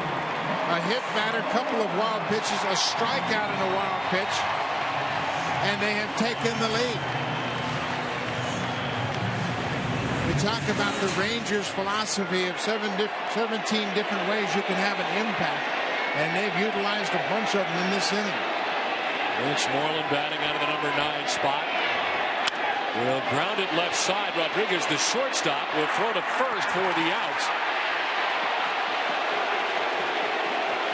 Shields is walking off the mound. He thinks it's out number 3. It's only out number 2. The Rangers pick up another run and take a 5-3 lead. I think he thought that was the end of the inning. He was headed to the dugout. He's been out there long enough. There should have been 3 outs. 8 men have come to the plate. Moreland picks up the RBI. Another way to help your team. A productive at bat. He watches the action and then puts his head down, headed to the dugout. Only 2 outs. Murphy at second base now with 2 down in the inning. Kinsler, the 9th member of the Texas Rangers to bat here in the 4th inning. No strike 1. Kinsler hit a home run off Shields last year in Game 2 of the Division Series. He hit a 2-0 fastball.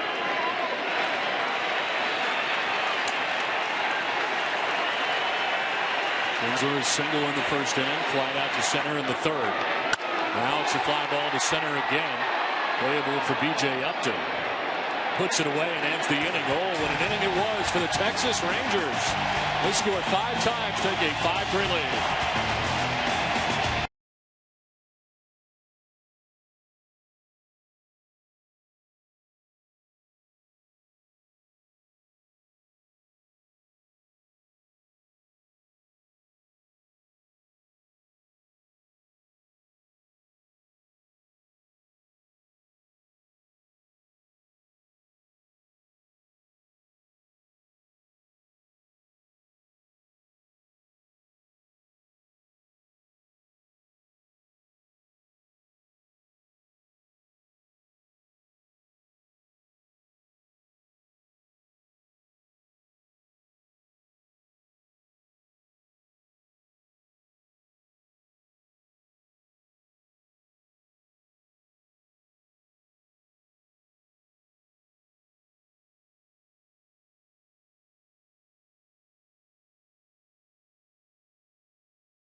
In Texas, a 5-run bottom of the 4th inning for the Texas Rangers. A 27-minute wait for Derek Holland, who's back on the hill now with a lead. And Mike Napoli did a good thing. He made him throw a curveball, so he finished his delivery. B.J. Upton fouling this fastball back. And it's 0-2. B.J. Upton, Evan Longoria, Ben Zobrist to bat in the 5th. Raise that a 3-0 advantage off Derek Holland, who made a error himself in the 4th inning. And gave Matt Joyce a chance at a 2-run home run, and things were not looking good for the Rangers at the time. Things are looking much better now.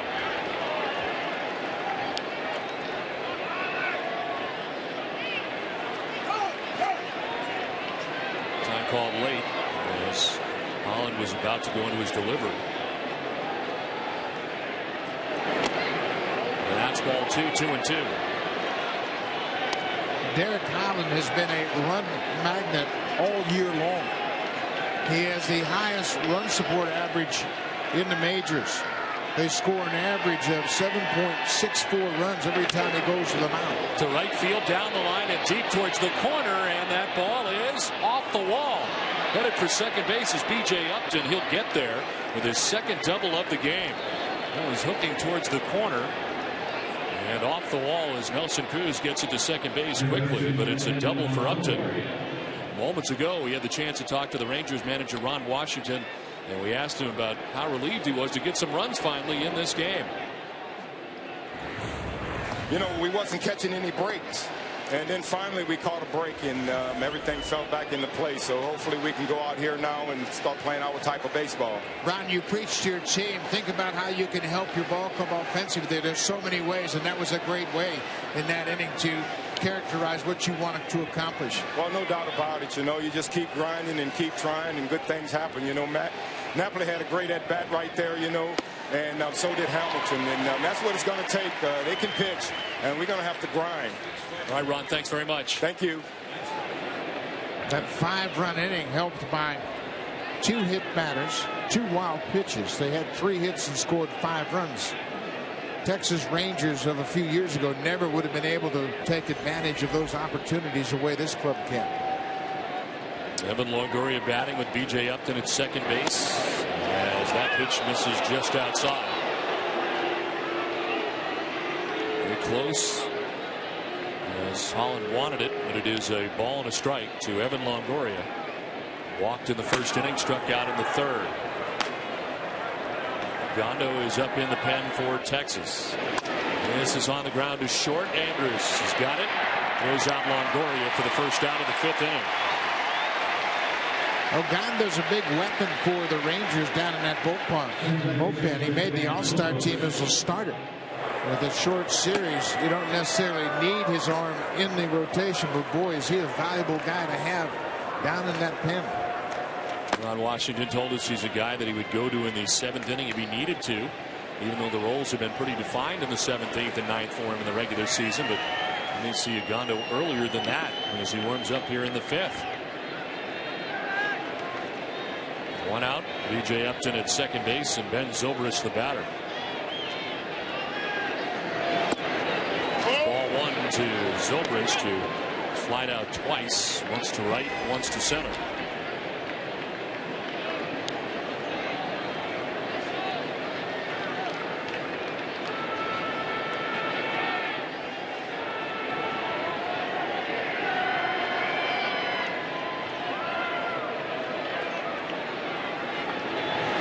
In the dirt by Napoli, loose knocked down. No advance for Upton at second base. Napoli's done a good job of making sure they don't forget about the curveball.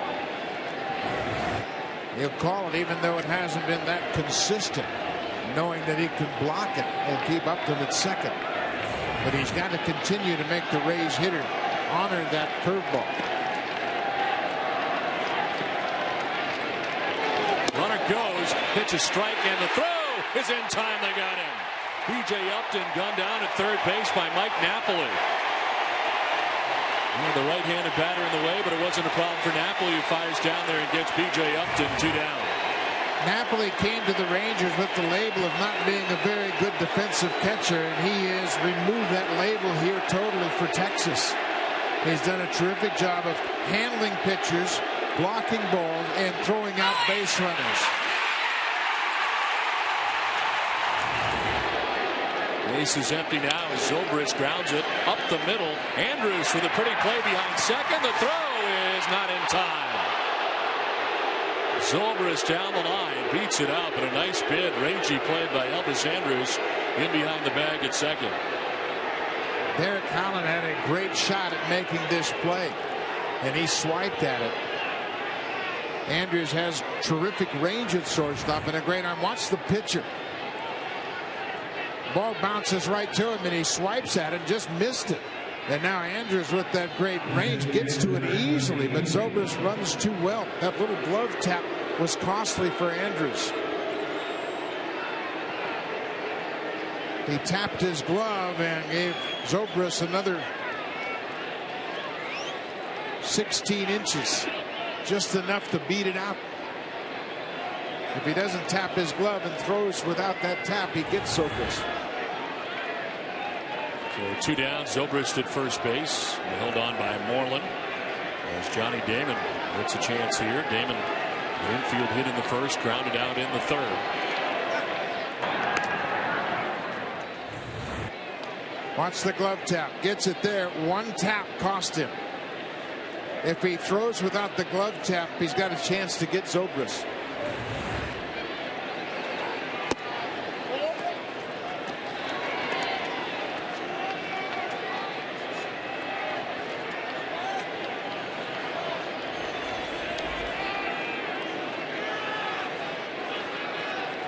Damon 2 for 5 in game 1, 1 for 2 in game 2 as he takes the strike.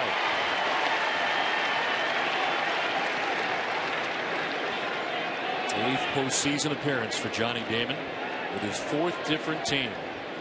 Member of 2 World Series winning teams, the 2004 Red Sox and the 2009 New York Yankees. Grounds it foul. I talked to Joe Madden about the addition of Johnny Damon and what it has meant not only on the field but in his clubhouse. It's been years. Said every time he walks through the clubhouse door, he's got a smile on his face. He's never had a bad day at the ballpark. And he plays every single day. In 150 games for the 16th straight season. Played at least 150. Go to first, and Zobrist easily back to the bag.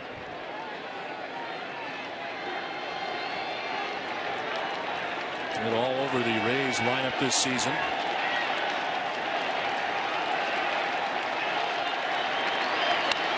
Check swing foul.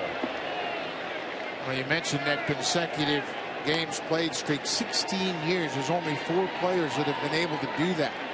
Johnny Damon, Hank Aaron, Brooks Robinson, and Pete Rose. The epitome of durability.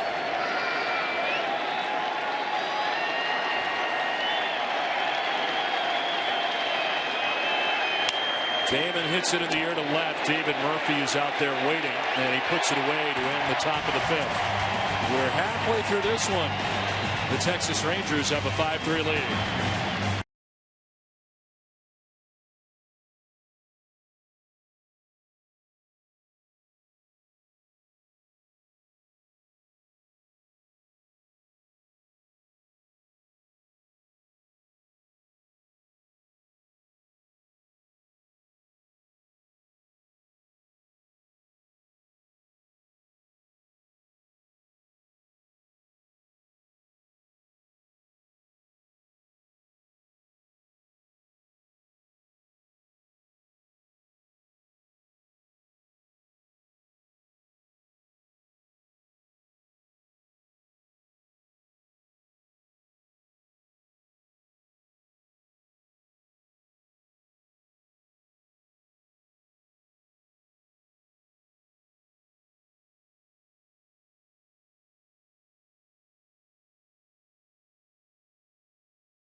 James Shields and Derek Holland in this game.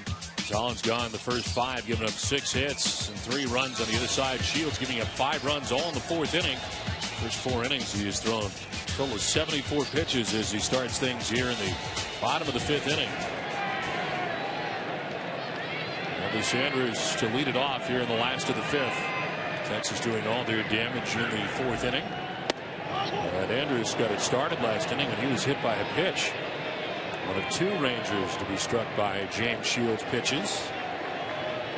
Longoria at third in to guard against the bunt. Same for Kochman at first. It's in there for strike 2. Andrews has 6 base hits, but now with 2 strikes, it's not an issue. It's interesting that Shields comes right back with curveballs to Andrews. That's the pitch he hit him with that started the 4th. Here's another, and getting a piece, staying alive is Andrews.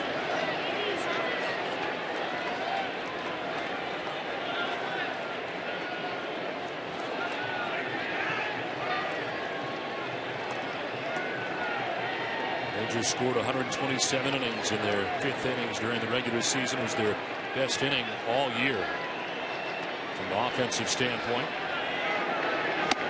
That's high, and it is 1-2. Kelly Shopping wanted that fastball upstairs, hoping that after a couple of curveballs, Andrews would chase. And gave that high target, but Andrews laid off.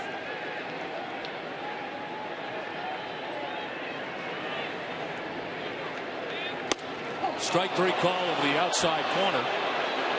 Strikeout number 6 for James Shields as Andrews says some things to Kerwin Danley on the way by. He's out number 1. Another fastball, you could see Shopping wanted it away, but it was a little bit lower. Kerwin Danley rings up Andrews. He thought it was upstairs. It looked like it might have caught the top of the strike zone.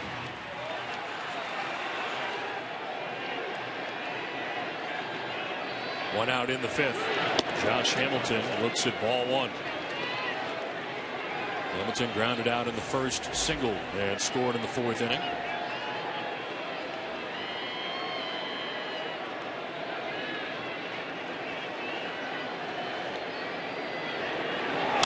To center field.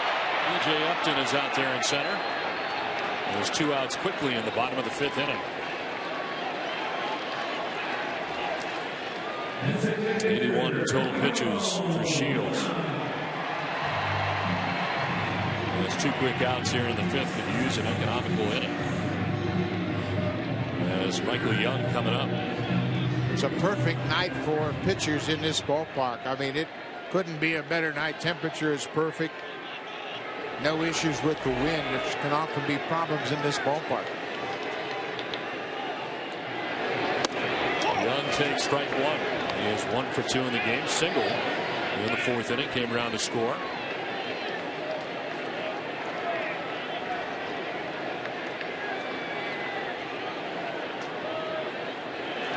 Chopped up the middle from second base. It's Zobrist in the backhand. The throw is late, and Young is aboard. Nice try by Zobrist going against the grain, and Young beats it out. He's on with 2 outs in the inning.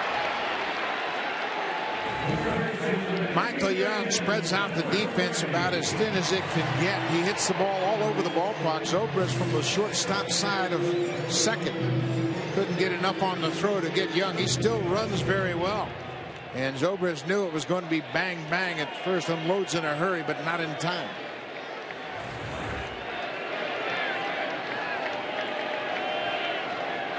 Adrian Beltre has struck out and been hit by a pitch. He got hit with a pitch in the 4th inning. Came to the bases loaded, so he picked up an RBI.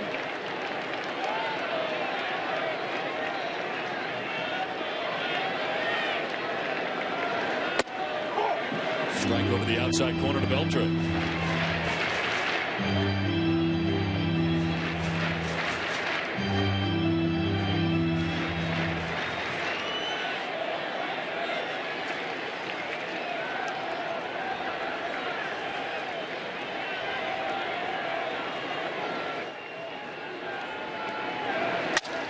It's jammed and grounds it up the middle. Zobrist will just tag the bag at second to force out Young and to end the bottom of the 5th inning. Through 5, Texas on top, 5-3.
Of the Commissioner of Baseball may not be reproduced or retransmitted in any form. The accounts and descriptions of this game may not be disseminated without express written consent. They play along to the 6th inning. Alexia Gondo is into the game. American League All-Star this year based on his strong first half. Was 9-2. 2.92 earned run average in the first half. Second half was not as good. And is in the bullpen now where he finished the year. And Washington goes to him here in the 6th inning. Big arm out of the bullpen. You can see he's made 2 relief appearances this year. He pitched in the postseason. Pinch hitter and John Jaso takes the strike as pinch hits for Kelly Shopik to begin things in the 6th inning. Gondo worked in the postseason a year ago out of the bullpen. So this is nothing new for him. Tried to hold up. And goes around and strikes out for the first out of the 6th inning. The pinch hitter is disposed of. 1 down. Talk about announcing your presence with authority. Coming out of the bullpen and firing some serious heat to John Jaso, the pinch hitter. Gondo has got overpowering stuff.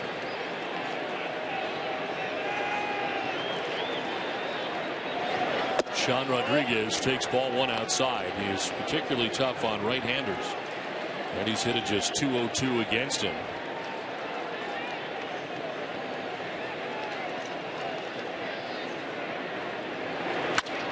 In the air to center field. Josh Hamilton drifts over.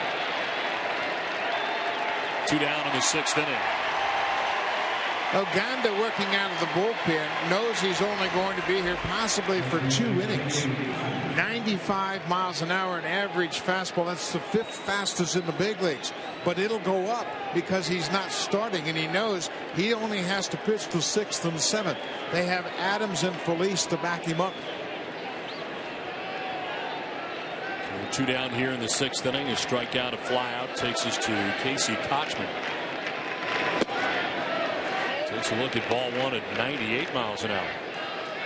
Ogando, a converted outfielder, started pitching in 2006.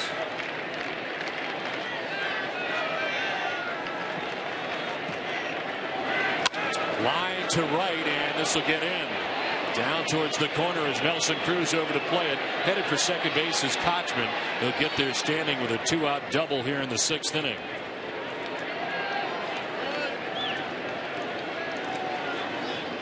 Kochman got the head out on that fastball. It was down and in where he could just drop the head on it. Watch the swing path. Down and in, hooks it down into the right field corner. Kochman's had a big year for Tampa Bay. Hit 300 for the season. And now gets himself into scoring position with 2 outs. Ogando worked out of the pen last year for the Rangers. Moving him back to the pen may serve him well. 1.30 ERA. Lowest by any reliever in the American League last year, with at least 40 innings pitched. So a real weapon here for Ron Washington in the postseason. 2-out double for Casey Kochman, who's at second base. Here's Matt Joyce, who homered in his last at bat, a 2-run home run. There's a strike over the inside corner. Now, Joyce has had 2 big hits in this series so far. This one against Holland, a high fastball. He hits into the seats in right. He's got 3 RBI in the first 2 games.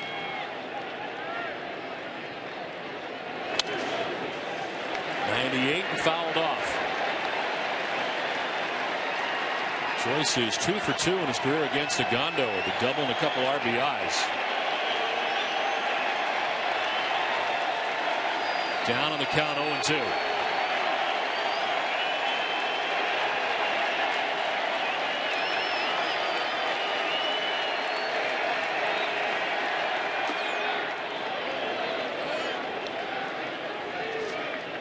Good hard breaking ball.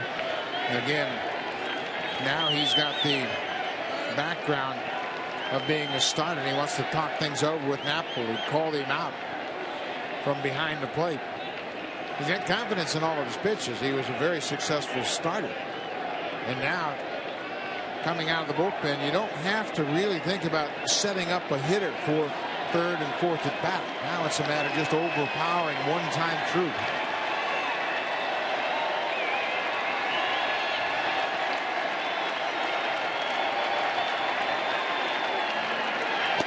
Outside. Joyce taking the fastball, and the count evens at 2-2. Mentioned the first half for Ogando, who was a starter, 9-2 with a 2.92 ERA before the break, 4-5 with a 4.48 ERA in the second half for Mike Maddox. Joyce will foul it straight back.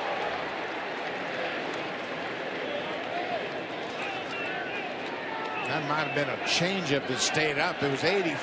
His slider's harder than that. He also has a good curveball.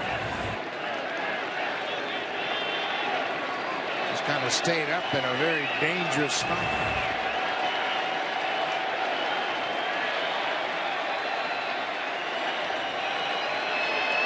On the ground and diving to knock it down is Moreland. He'll flip to Ogando, covers for the out. Out of the inning are the Rangers. He'll come to bat when we come back. Texas on top 5-3.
Mike Napoli leading it off here in the last half of inning number 6.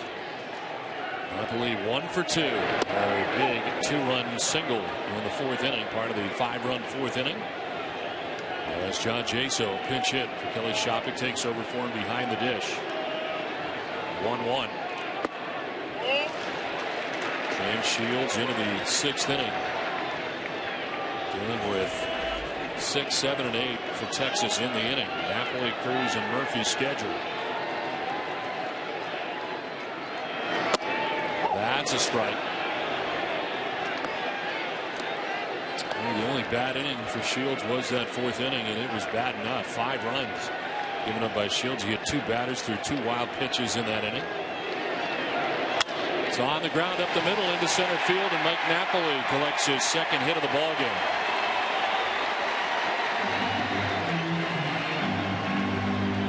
Celebrate America's game with Chevrolet. Upload a picture of your youth player and you could win tickets to the 2011 postseason among hundreds of other MLB prizes.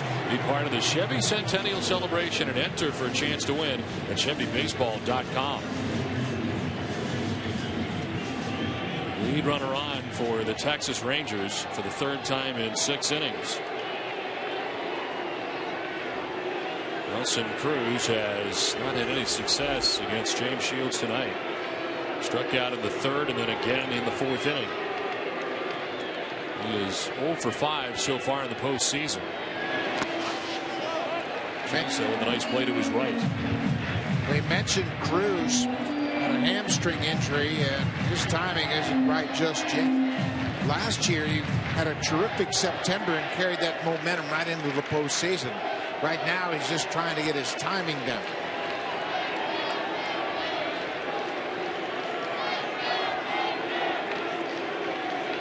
Well, 2 different stints on the DL this year. Played in 124 games. Almost grazed the jersey on the way by. Didn't do a lot to get out of the way of that breaking ball. 2-0. This is how they started a rally. With a hit batter, same pitch, that curveball. That hit Elvis Andrus back in the 4th, and Cruz would have taken one for the team.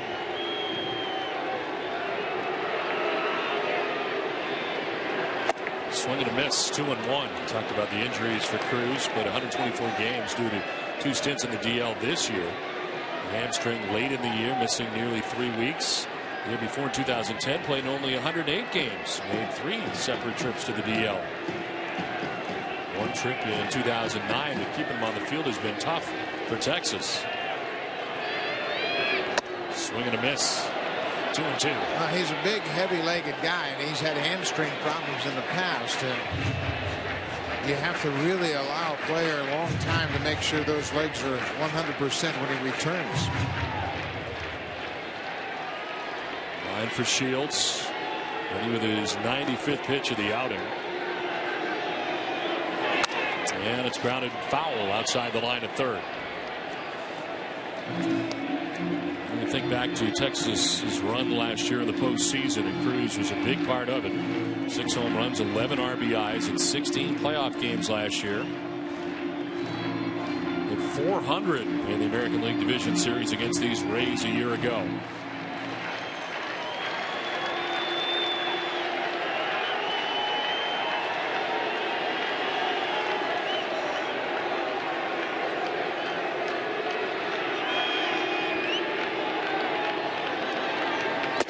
Outside, ball 3, full count.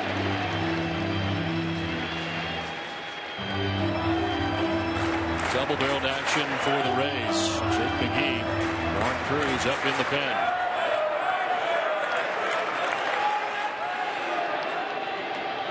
Shields working in the 6th inning, getting close to 100. High fly ball sent down the left field line. Jennings gives chase, but it's well back into the seats. Cruz was on fire against Tampa Bay. 3 home runs in a division series a year ago, and he had the ability to drive the ball out to the opposite field. When your timing is not right, everything becomes poor because you're just not really sure you can trust your hands. 8th pitch of the at bat coming up here for Cruz.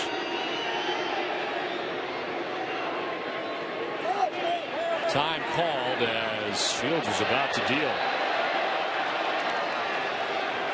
Owen Danley, the home plate umpire, awarding timeout to Nelson Cruz. You could see Cruz was still in his batting stance, asking for Danley for time, well before the umpire indicated time.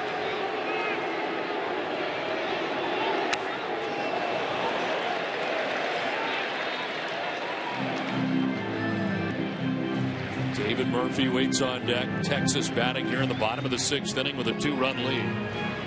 They trailed 3-0 into the bottom of the 4th when they scored 5 times off James Shields. This Rangers offense so powerful, and they displayed it in the 4th, but they got some help too. Shields hitting 2 wild pitches in that inning. Cruz will pop it up, foul ground, and get back and out of play.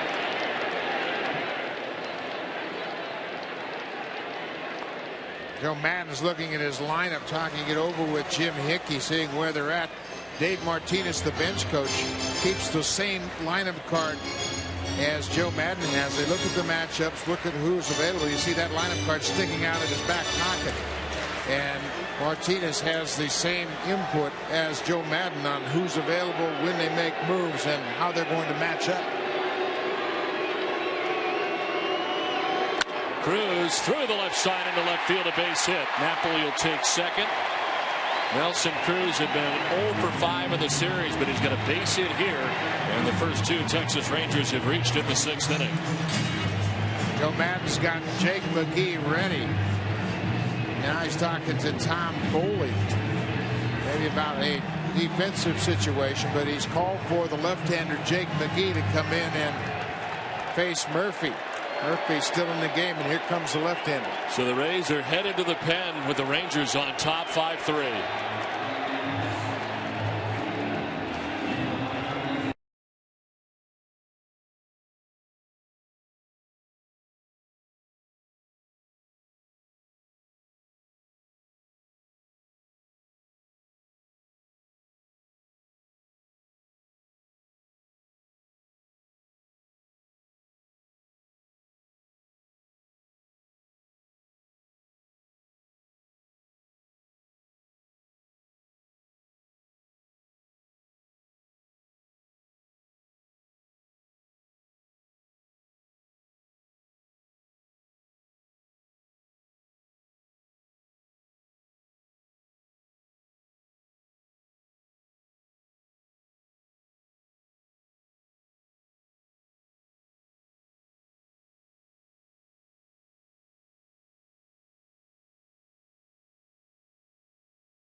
You worry about Verlander if you're the Yankees, and here in game 1, as it is continued here in night 2 after the suspended game last night, is an advantage for the Yankees not have to deal with Verlander out of the gate.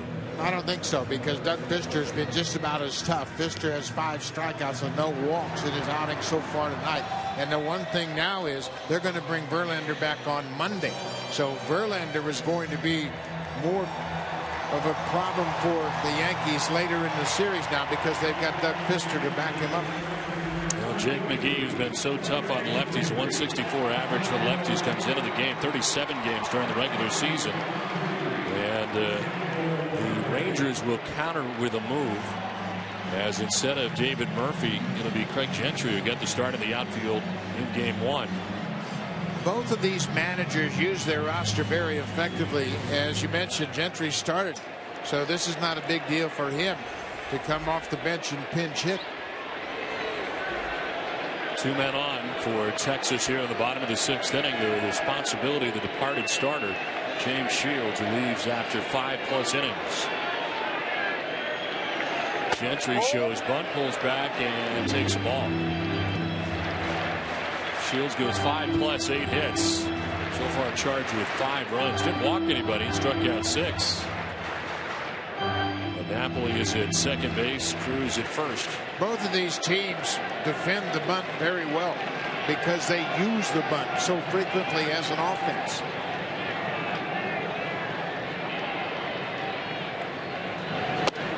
Pull it back, but this time take a strike, and it evens the count. That's the most important thing McGee can do, is throw a strike. Texas is trying to give you an out, and your defense is set up. So you throw a strike, then you break toward the third baseline. Longoria has got his eye on the runner from second.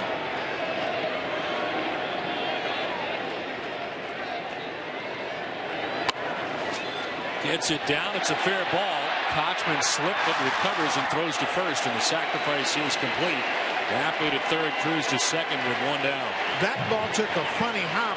Kochman thought it might take a bounce and go foul, and that's why he was surprised by the way it kicked back toward fair territory even further. Watch Kochman. This ball looks like it's got a chance to go foul, and then it kicks back to his right. So now he checks everything out. He's got to take the sure out at first. This ball bunts, and he's not sure where it is, and then realizes, hey, I made a good bunt. Worked out in the end. But that ball took a funny hop, but it did the job. So second and third, 1 out. We're working towards the bottom of the order. In fact, the bottom. Mitch Moreland, the number 9 man, is 0 for 2. He was flied out to center and grounded out to short. Infield in all the way around as he carves it foul to the screen. Ron Washington constantly preaches to his club, have productive at bats. And for Moreland, right, he's got to put the ball in play and get it over the infield. Let's get a pitch you can drive. He's got power to the opposite field. Outfield straight away, infield in at the lip of the grass.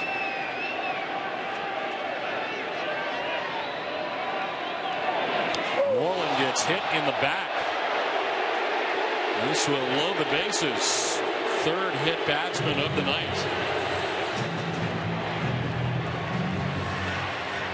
Tampa Bay pitchers rarely beat themselves, but tonight they've certainly made the situation difficult on themselves. 3 hit batters. They've had a couple of wild pitches in the situation, and now Joe Madden's got to make a pitching change with the bases loaded. McGee didn't hit anybody in the regular season as he hits Mitch Moreland. Juan Cruz has been warming in the pen, and they're going to go to Juan Cruz. It is 5-3 Texas. They get the bases loaded.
the Texas Rangers have a 5-3 lead and some wildness in this game from the Rays starters and relievers now.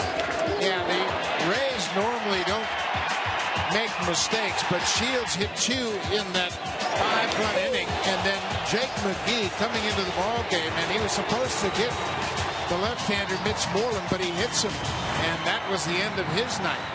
He gets the sacrifice bunt off the bat of the pinch hitter Craig Gentry, but then he had lefty-lefty matchup, and he hit Mitch Moreland to load the bases. Now they really have to force the defense here. Well, Juan Cruz, who was originally a non-roster invitee to spring training for Joe Madden, ended up winning 5 games this season for the Rays. Rays are 16. 56 regular season appearances with a 3.88 ERA. Ian Kinsler batting here with the bases loaded, and Cruz wants to talk to John Jaso before they even start with Ian Kinsler. Now, oftentimes you come into the game, you think about a situation, you look in for a sign and say, uh-oh, what signs are we using? So you got to call time out. What set of signs are we using? Remember, we talk about the veteran Ranger hitters. They're looking for any kind of edge from second base. You don't protect your signs, they'll pick up on it. Kinsler to right, and this is in for a base hit. From third comes Napoli. Nelson Cruz is going to score. The throw is cut off, and the Rangers tack on 2 more and take a 7-3 lead. It's a big 2-run double for Ian Kinsler.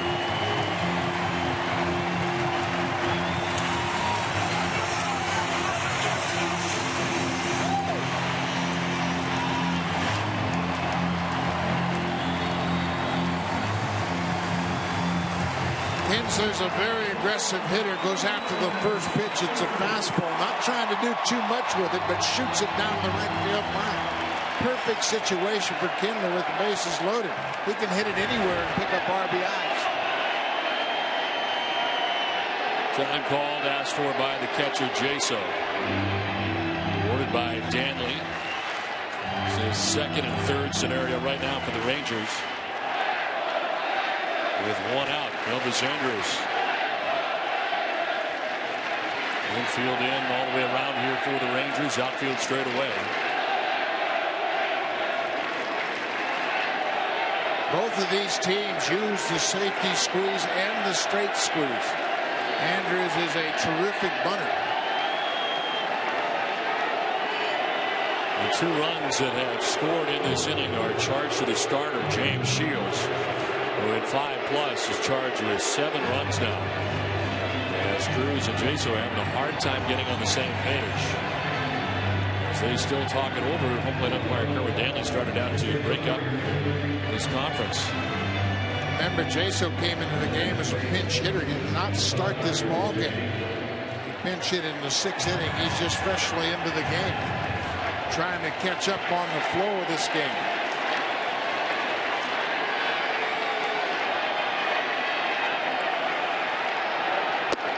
Andrews takes ball 1 away.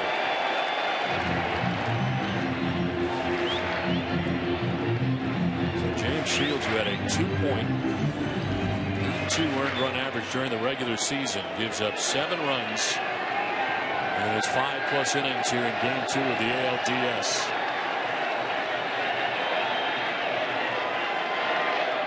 Andrews with a check swing, soft liner that is caught by Kochman for the 2nd out. He was in at the lip of the grass at first and makes the grab on the check swing. Liner by Andrews, 2 down. Now I'd be very surprised if they pitched to Josh Hamilton with a base open. They've got room to work here, and Hamilton is going to be issued the free pass.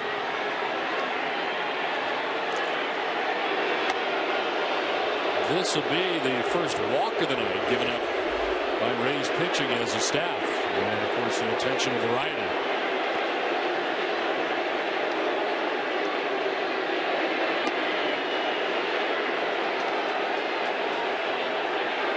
Michael Young will have a bases loaded opportunity in front of him when he comes up.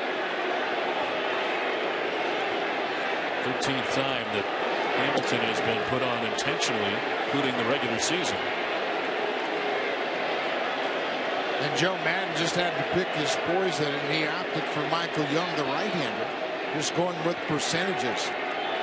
But we mentioned Young is such a terrific run producer, hitting .377 with runners in scoring position during the regular season.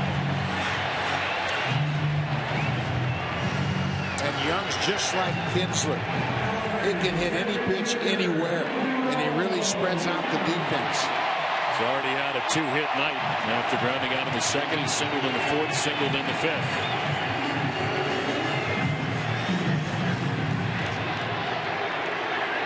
Moreland at third, Kinsler at second, Hamilton at first, 2 down in the Texas sixth inning.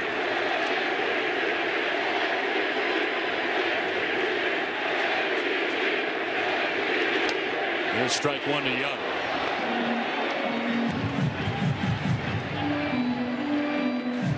Juan Cruz, the third arm used tonight by Joe Madden. Fourth postseason, fourth different team that he's appeared with in the postseason. Cubs, Braves, and Diamondbacks before now. It's fouled to the screen, and it's 0-2. The one advantage that the Rangers have over the Rays in the bullpen, the Rangers have strikeout relievers. The Rays have effective relievers, but they don't have as much power in the back end of their bullpen. Well, this is virtually an entirely new bullpen for the Tampa Bay Rays from a year ago. No more Joaquin Benoit, Rafael Soriano, who moved on. That was the 8-9 combination that worked so well last year for the Rays. They're gone.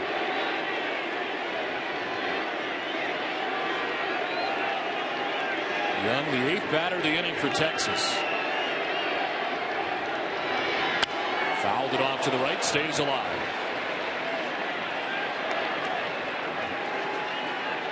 Young is just 1 for 5 against Juan Cruz, and it's basically fastball slider.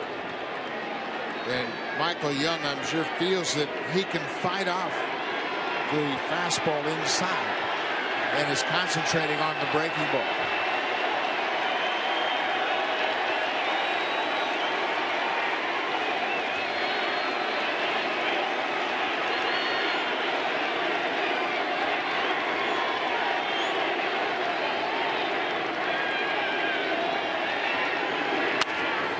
Foul off to the right, still 0-2.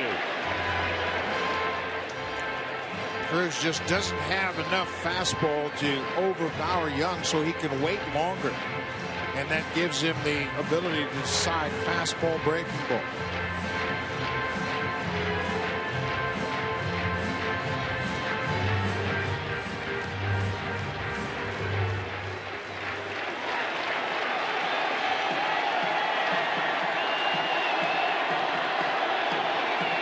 Bases loaded for the Rangers.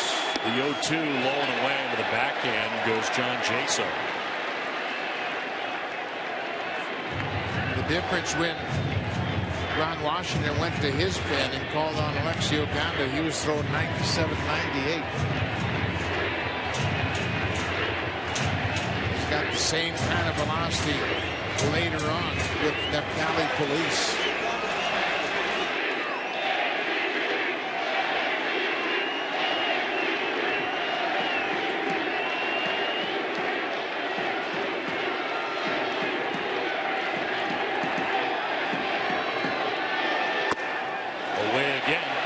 Now at 2-2 to Michael Young.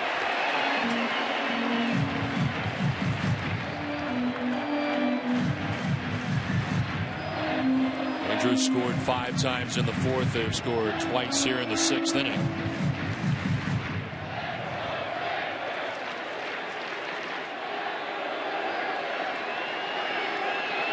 Nolan Ryan loves pitchers, but he likes big innings.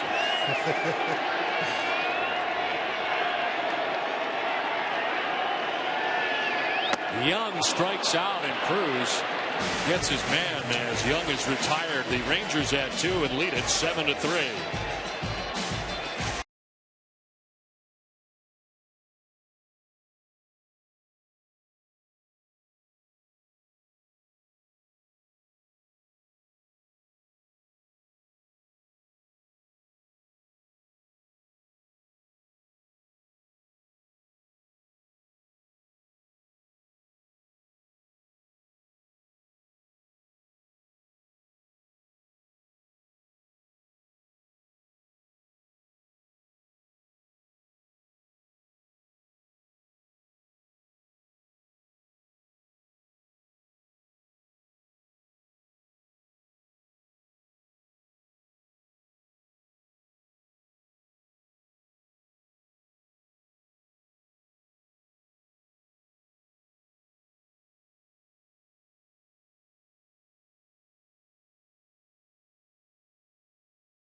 Baseball Division Series on TBS. Join the postseason debate at MLBFancave.com. Follow the action on Twitter with the hashtag postseason.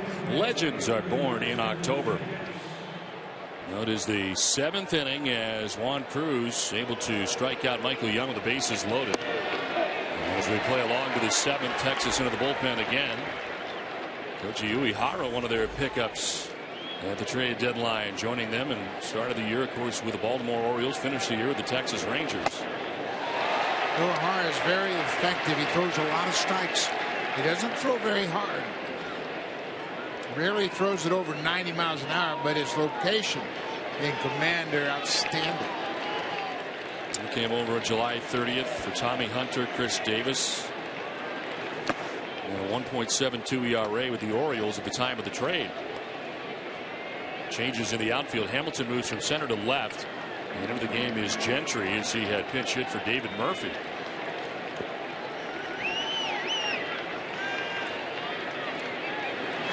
Interesting that Washington moved Gentry to center tonight. He started in left in yesterday's game, but didn't get a good break on a sinking liner off the bat of Kelly Shoppett. So Washington obviously feels more comfortable with Gentry in center. Hamilton played left most of the season.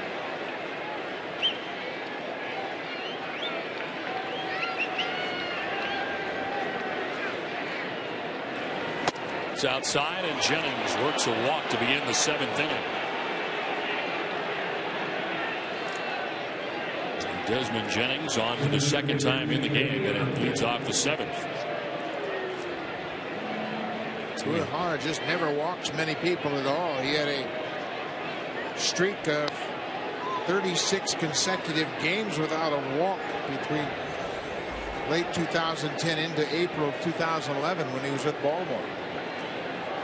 Uehara's had a tough time here at Rangers Ballpark. A 7.11 earned run average in 8 games in 2011 right here at his new home yard. This is popped up, foul ground. Back comes Napoli towards the screen, but he'll have no play. As B.J. Upton has had 2 doubles in the game tonight. He doubled in the 1st, doubled in the 5th. And there's 2 for 3 in the game.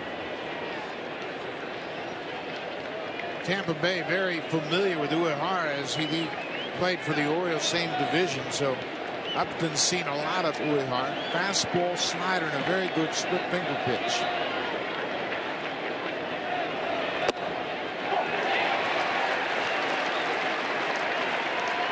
Uehara, one of the additions for the Rangers, Mike Adams and Mike Gonzalez. 2 of the 3 coming from Baltimore. Adams generally pitching the 8th here, leading up to Neftali Feliz.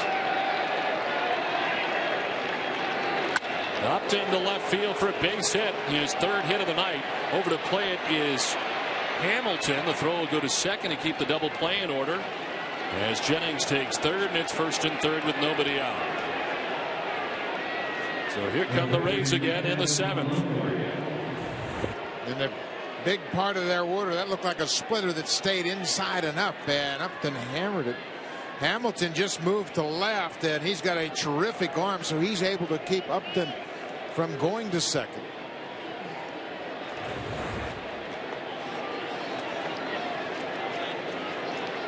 So 1st and 3rd, nobody out. Evan Longoria coming up. He's had a quiet night for the most part.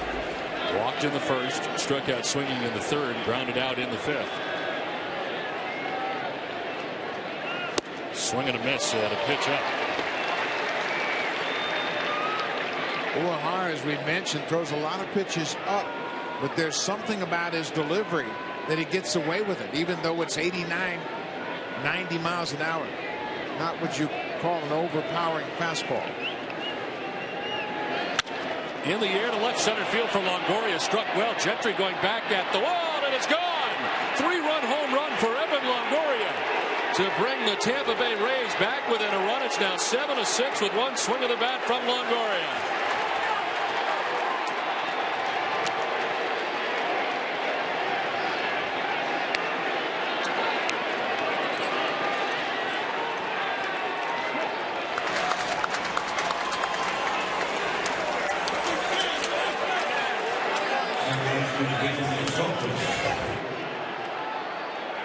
He went back upstairs. That looked like it might have been another splitter that stayed up. Same pitch that Upton hit to left. Longoria hits it into the seats. The dangerous part of the Rays lineup has made it a ball game again.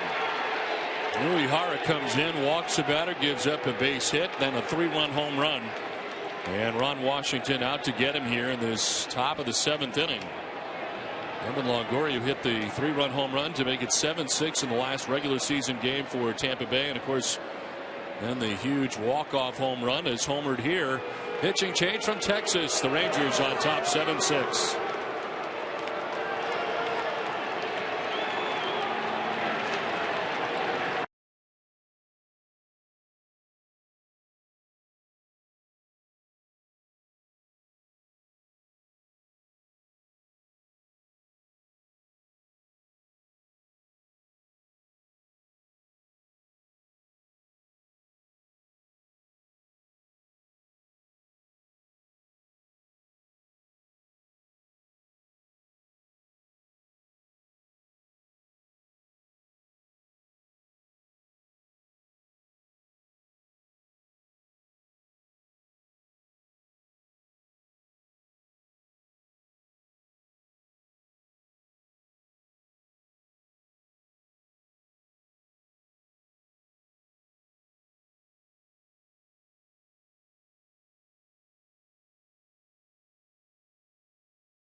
To push these Rays into the postseason.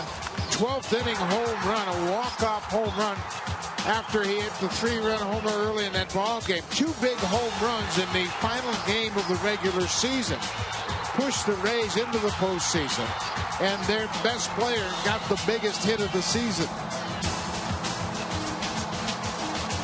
And then once again, when it looked like they were out of the ball game, he connects on an Uehara pitch and hits it deep into the seats in left center. Once again coming through. They don't have the balance in their lineup that the Rangers have, but their best player has gotten them back in this ball game. 7-6 now, with nobody out still here in the top half of the 7th inning. Uehara chased from the game after the walk, the single, and the 3-run home run. And the veteran Darren Oliver is into the game. He made 61 appearances, tied for 3rd most he has made in a season. One season after setting a career high 64 appearances. Lowest total of innings, however, since '95, 51 innings total. And the pitch in there for a strike to Ben Zobrist. 3rd stint for Darren Oliver with these Texas Rangers. And his 6th straight postseason.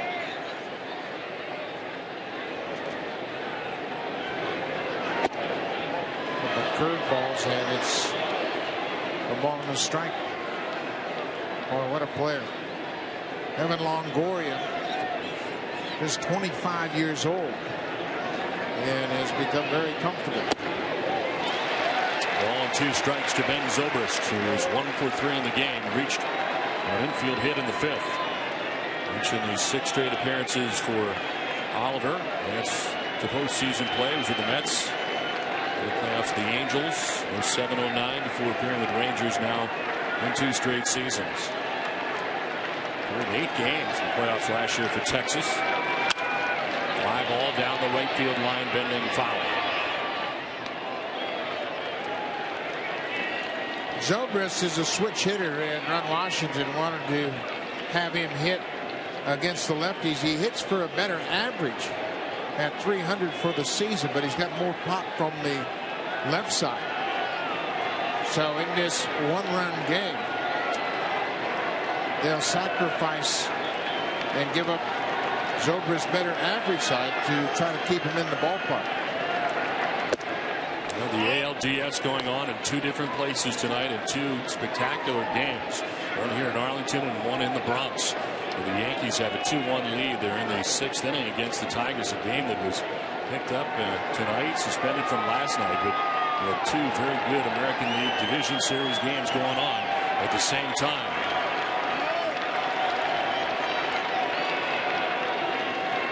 Two and 2 to Ben Zobrist. Still nobody out.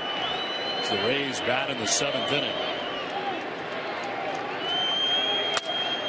Ground to shortstop. Elvis Andrus gets it there in time. 1 down.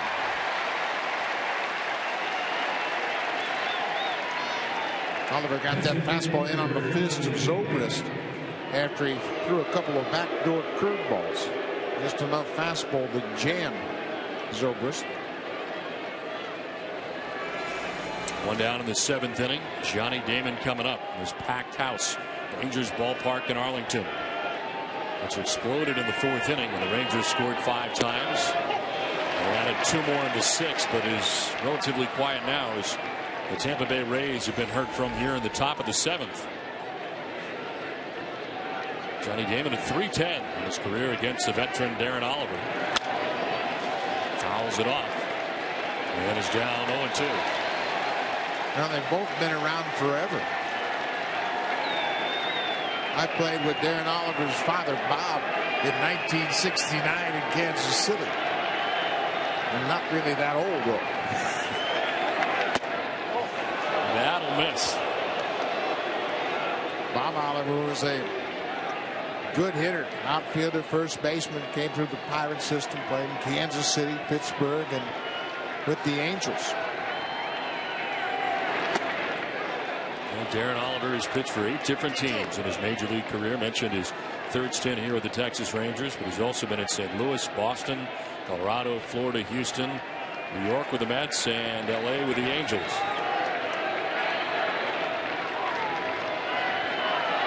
Breaking ball, Damon strikes out. 2 down in the 7th inning. First strikeout for Oliver. Oliver hung a breaking ball, but it stayed so far inside. Damon couldn't make connections. You see the target down and away. It's all the way inside. Damon expected more break, and that backup breaking ball fooled him. 2 down, base is empty here. And here's John Jaso in his 2nd at bat of the game. He takes strike 1. He pinch hit for Kelly Shopik in the 6th inning.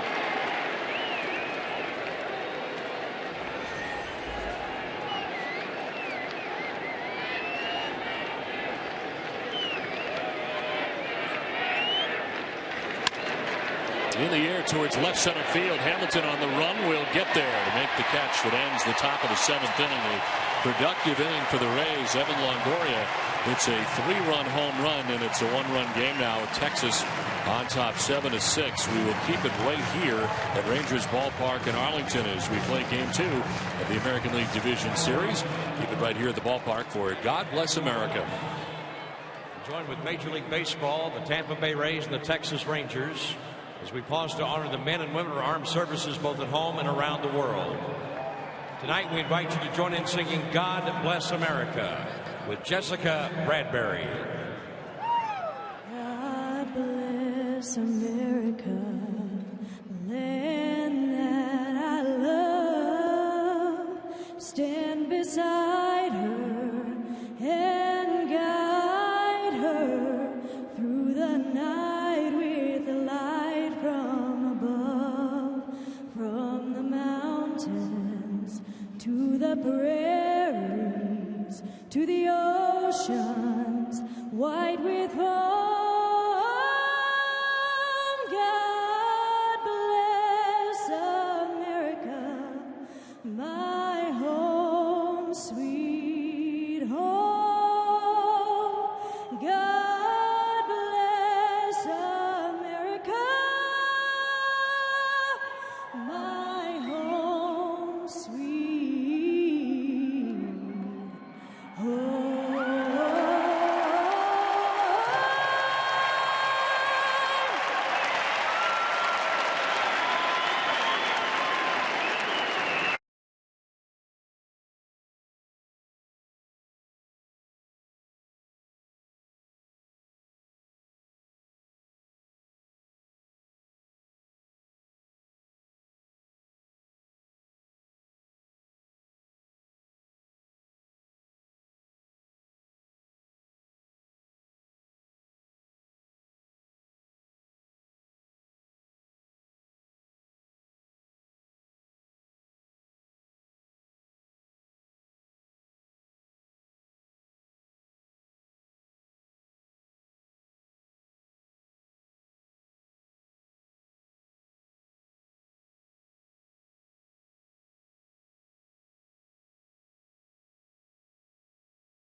The Big Bang Theory, all new to TBS Tuesday, Wednesday, and Thursday night starting October 18th.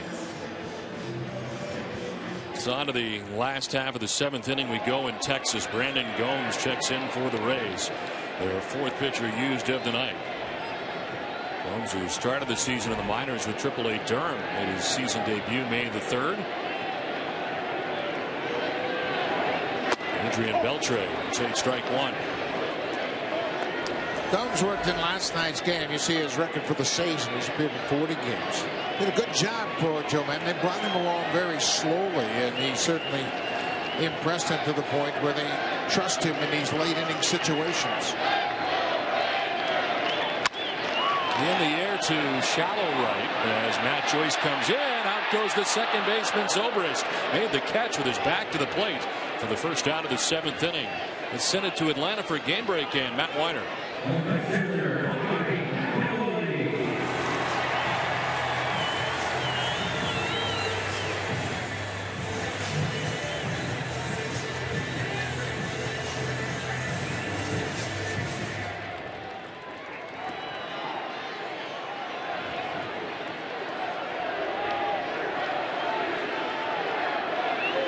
Matt back here at Rangers ballpark in Arlington. The Rangers holding on to a 1-run advantage. Mike Napoli stands in with 1 out in the 7th. Napoli takes strike 1. He's had a 2-hit night, 2 runs batted in. He scored 2 runs.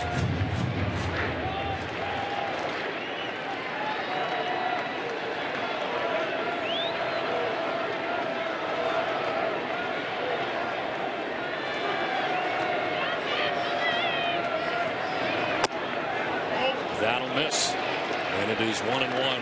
Take a look at the Texas offense, which has picked up here tonight. Didn't do anything until the 4th inning. Scored 5 times and 2 more in the 6th. And some guys with some more hits than we saw last night when they were held to just 2 in game 1. 9 hits here in game 2 so far. Napoli gets under this. Lifts a fly ball out to center field. B.J. Upton. 2 down. Joe Madden was quick to bring Brandon Gomes into this game. Gomes got his postseason debut out of the way last night. But remember how effectively Matt Moore shut down the Rangers veteran lineup. They've not seen much of Gomes as well, so they bring him in right here in the 7th inning. See if they can't get a quick inning out of it. 2 down in the 7th inning. Nelson Cruz 1 for 3 in the game. He has struck out twice, singled, and scored last time up in the 6th inning. Swing and a miss. That one by him.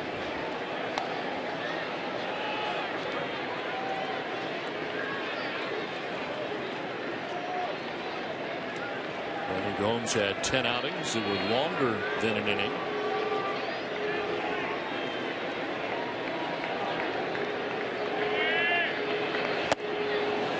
Ahead of Cruz 0-2. Gomes was acquired from the San Diego Padres in a deal that sent Jason Bartlett to San Diego. They couldn't keep Bartlett. He was getting too expensive for them. So they went out, restocked their bullpen. Cesar Ramos, the left-hander, Adam Russell, Brandon Gomes, all pitching in the bullpen. Fouled off. Will do it again. 0-2. They all pitched for the Rays this season. And you made a point about the Rays had to turn over their whole bullpen. So they couldn't afford to keep their veteran shortstop Jason Bartlett. And they turned it into some very useful parts for their pen. Brandon Gomes very good in September, his busiest month. Allowed 1 run in 8 innings to wrap up the season.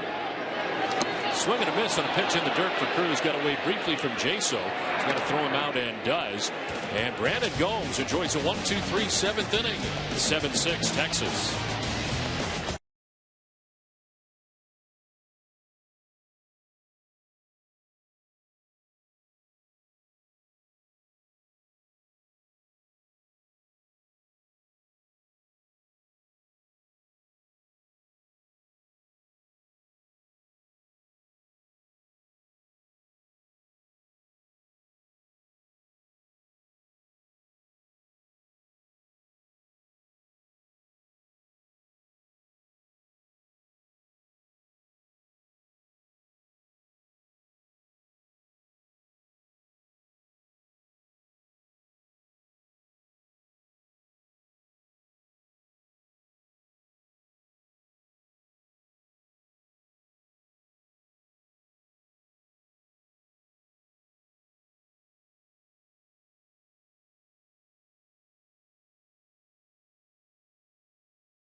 Marquez coming soon only on HBO.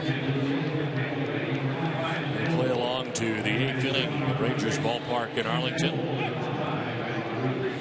The pitcher in for the Texas Rangers.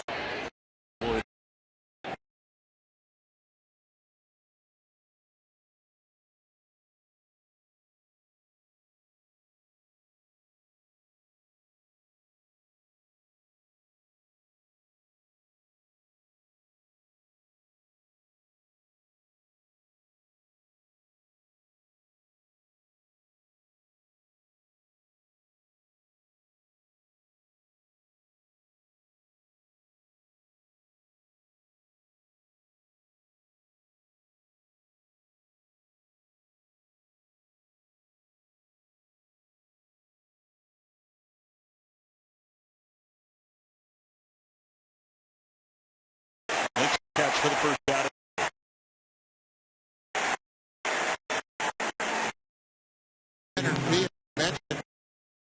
In left last night, but when he came in to pinch hit in the 6th, Ron Washington put him into center. So Full went after that first pitch, and Gentry was right there. It's 1 down in the 8th for Casey Kochman. Grounded out in the 2nd, reached on a 2-base error committed by the starting pitcher Derek Holland in the 4th inning, and then doubled in the 6th.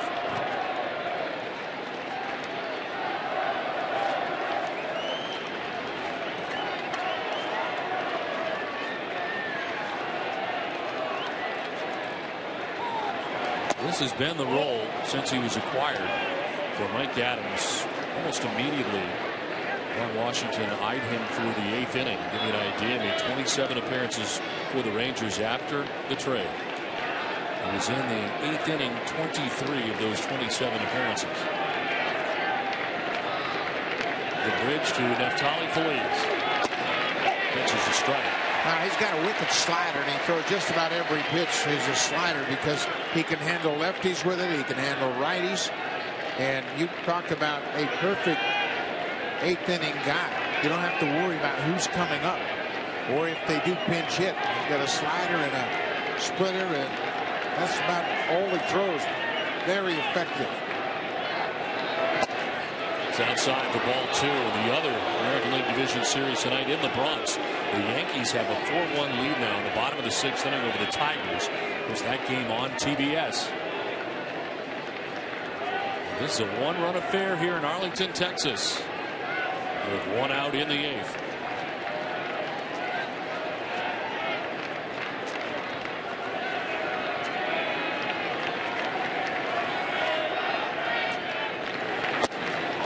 Strike, and it's even now at 2-2.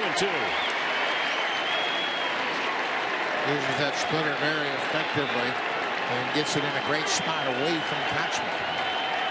Mike Adams with 85 holds over the last 3 years leads all relievers. Trying to hold it right where it is for the Texas Rangers.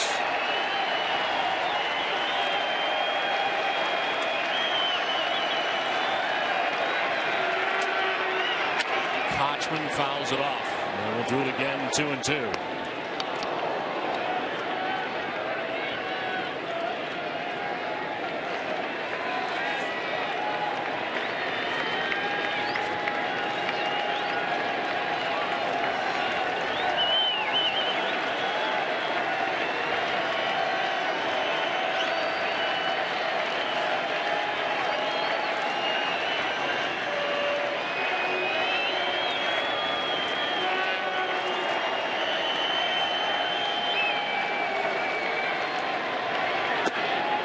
Full count, 94 in the fastball from Adams. Interesting how these two teams have switched their personalities. Tampa Bay has hit 5 home runs in the first 2 games, and Texas hasn't hit one yet. Texas has had to manufacture their runs.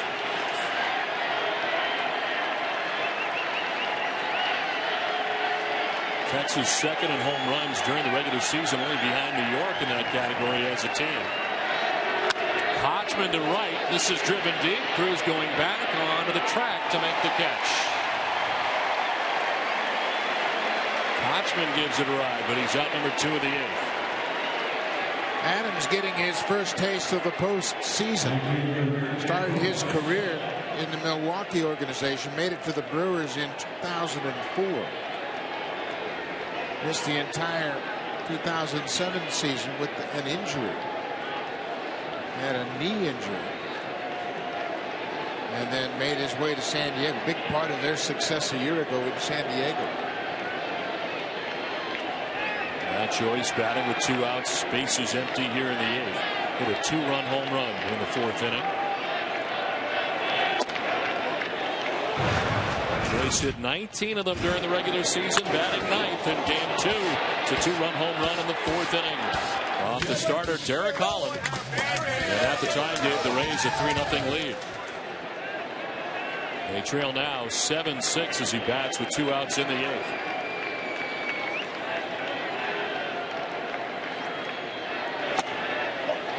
Strike over the outside corner. The Rays have been swinging the bats here in the first 2 games of the series. E.J. Upton with a 3-hit performance, going 3 for 4. Just like Upton and Longoria did back in 2008 when they first made it to the postseason. They had very productive early rounds.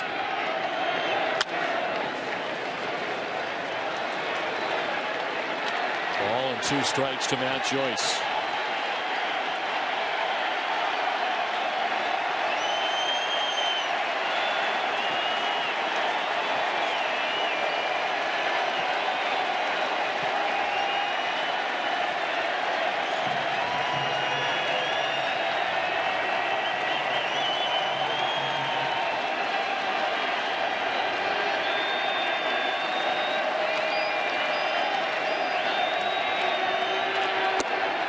Inside, and it's 2-2 now to Joyce.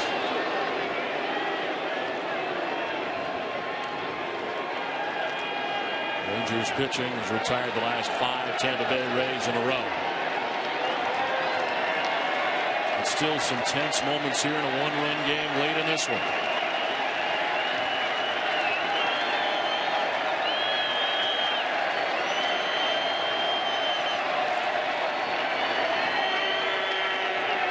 On the ground to first base. Mitch Moreland gathers, flips to Adams for the out that ends the top of the 8th. We head to the bottom of the 8th inning in Texas. Rangers holding on to a 1-run lead.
Spotlight is brought to you by Nissan Versa Sedan. Innovation upsized, innovation for all. And the Tampa Bay Rays, 291 fewest innings pitched in relief. A lot of that having to do with the 11 complete games for James Shields. But their bullpen not very taxed at all during the regular season. Rangers are right there with them. Not too much overuse of the bullpen. That's Neftali Feliz, the closer, heating up for Texas. Craig Gentry to lead it off here in the home half of the 8th inning. Brandon Gomes, we mentioned 10 times that he went more than an inning during the regular season. He pitches the 7th, has a 1-2-3 7th, and Joe Madden sends him to the hill for the 8th. Gentry, Moreland, and Kinsler anticipated here in the bottom of the 8th.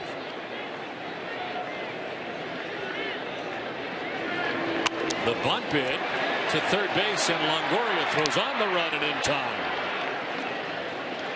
And Jamie Maggio revisiting this Texas offense situation. Jamie?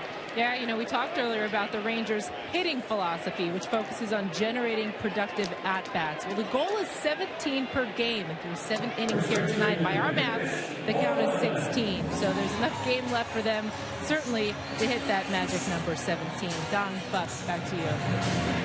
Well, they've utilized the hit batter. They've utilized the sacrifice bunt, taken advantage of the wild pitches, and they haven't hit the ball out of the ballpark. That's what they do best.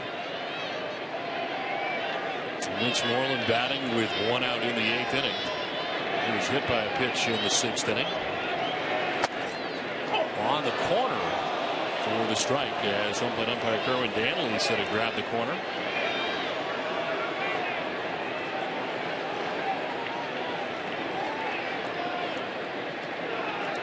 Michael Young played first base in game 1. It's Mitch Moreland in game 2.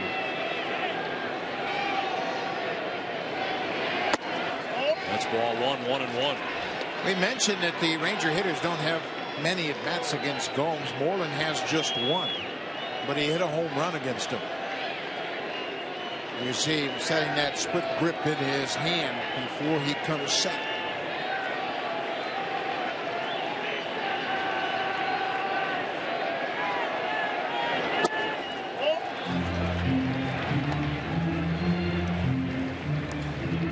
You can see the infield defense, and Joe Madden really overplays his defense. On the infield, they expect Moreland to pull it, but look at the outfield. They respect his ability to use the whole field. He's got great power to left center.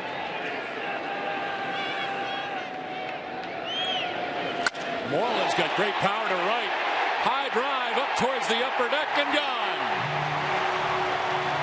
Mitch Moreland had 16 home runs during the regular season. He pops one here for an insurance run for the Texas Rangers, who take an 8-6 lead.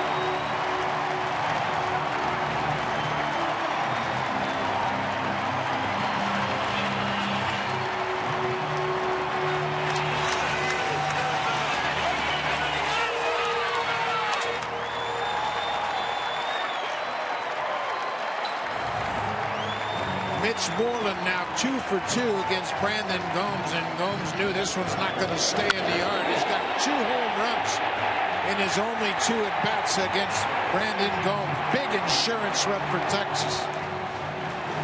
So the Rangers get a big insurance run and lead at 8-6.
Texas, where Mitch Moreland has just gone deep to give the Rangers an 8-6 lead with 1 out in the bottom of the 8th inning.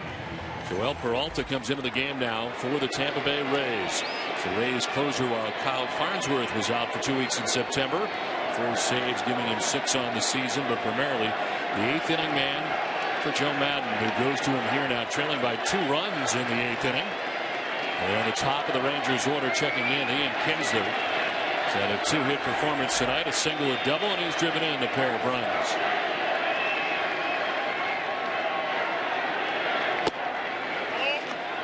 The Yankees have an 8-1 lead in the Bronx in their ALDS series. Robinson Cano with a grand slam, and of course that action on TBS. Neftali Feliz ready to go for the top of the 9th inning. Kinsler takes a strike over the outside corner. That's Cano's 7th postseason home run. And he has had a big year, too. He's going to be in the top 10 in MVP voting, I would think.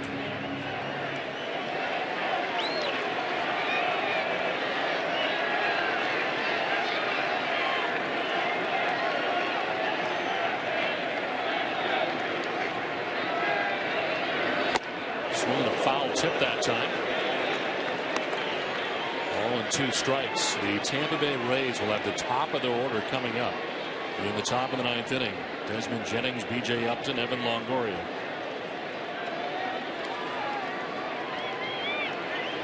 That's why that run was such a big run. We have the right people coming up. Kinsler waiting on a 1-2 pitch. It's outside. 2-2. 51,351 here for game 2 of the ALDS in Texas. 51,351. 5th largest crowd they've had here in Texas.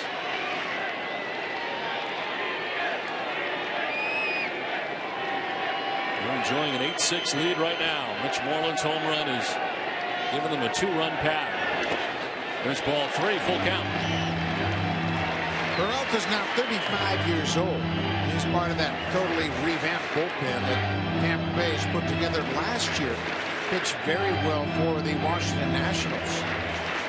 And he had an opportunity to sign in Tampa Bay. Felt like he might be in a good position to go to the postseason.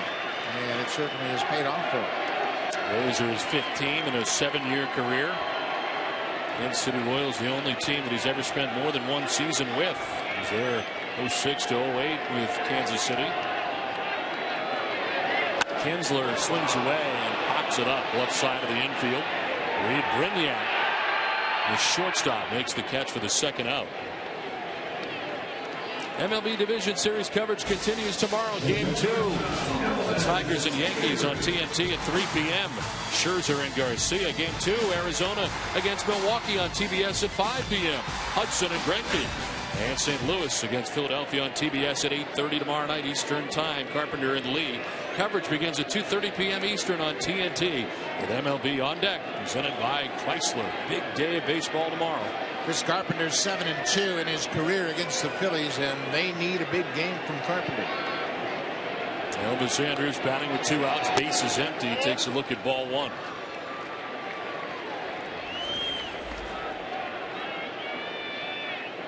Look at Andrus tonight. He was hit by a pitch and scored in the 4th.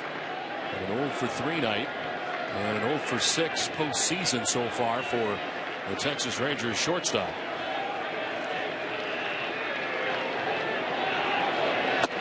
It's on the corner, and it's 1-1 now to Andrus. Neftali Feliz getting ready. He's thrown enough warm-up pitches.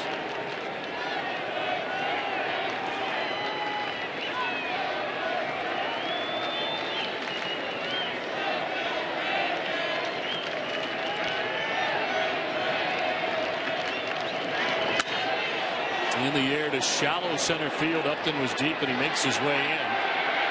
Takes care of this, and we head for the 9th inning. Mitch Moreland with a home run has given Texas an 8-6 lead. Feliz will be on when we come back to Arlington. It's 8-6 Rangers.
Episodes of Conan and all your favorite TBS shows wherever and whenever you want.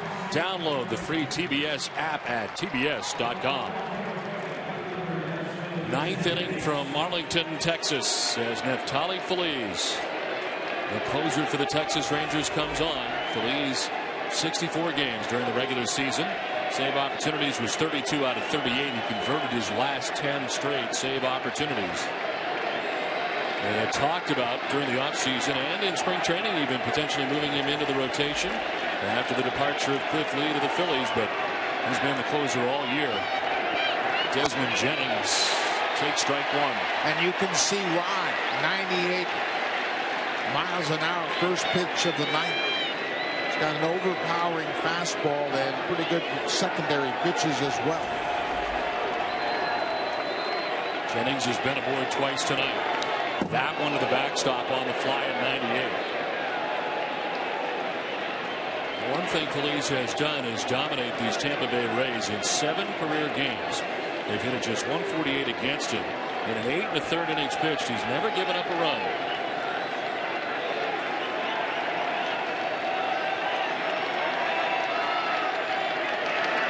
Swing and a miss. That one by him at 99.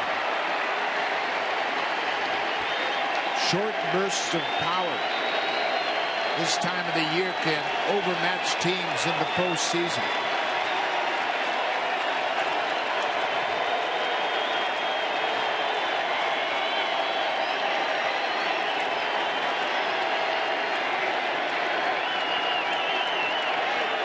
Jennings pops it up infield right side. Ian Kinsler from second. One down in the ninth. Good hard slider after a steady dose of 98-99. We got a couple of Rays coming up that have never had hits against Neftali Feliz. Upton 0 for 3, 3 Ks against him. Longoria 0 for 4. B.J. Upton has had a good night. 3 hits in the game. He was double twice and single.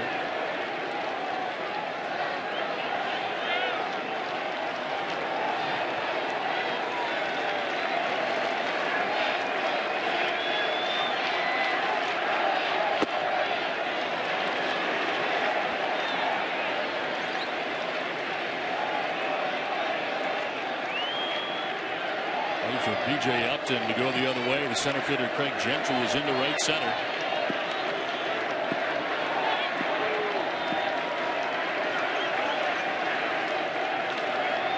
A big run in the bottom of the 8th on the home run by Mitch Moreland. Upton takes ball 3. Yeah, and obviously Tampa Bay never concedes a game. We saw that the final day of the season because of that man right there. 2 home runs and a 12th inning home run. There's a strike over the outside corner. One area of concern for Feliz has been walks. 30 walks in 62 1/3 innings this year. As he walks B.J. Upton with 1 out in the 9th, and the tying run will come to the plate.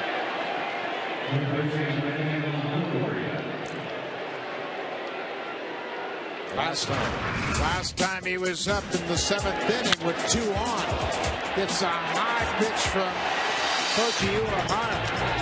I mean, he's one of those guys that his heartbeat never accelerates in these tough situations.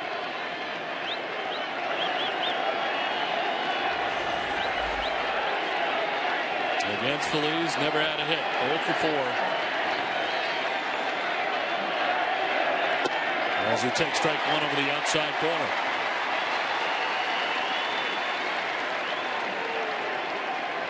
Longoria with 31 home runs during the regular season.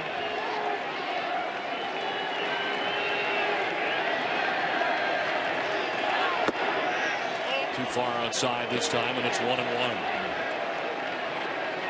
You may remember Neftali Feliz struggled in last year's ALDS. First taste of the postseason last year. Appeared in 2 games, allowed 2 hits, a run, and walked 3 in an inning and a third. Improved in the ALCS and the World Series. As he pitched a combined 6 scoreless innings and allowed only 1 hit after the ALDS last year. It's to the screen, foul, and Longoria is down 1-2. A fastball right on the outside corner at 99. He's got a good rip. His head stays right on it. He just couldn't square it up.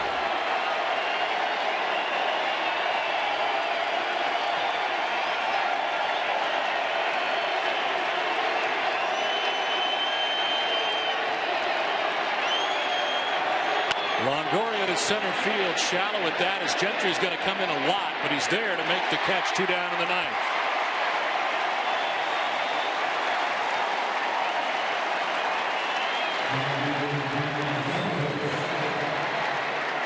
So a big out there for Feliz to get Longoria for the 2nd out of the 9th. Yeah, he's able to get his secondary pitches over. That was a slider, and you could see Longoria went after it and then just really never got through the whole swing to drive it.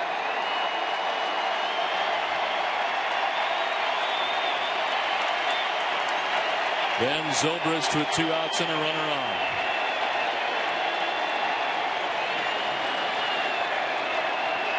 Runner goes and takes second base, B.J. Upton. And the defensive indifference as he takes second.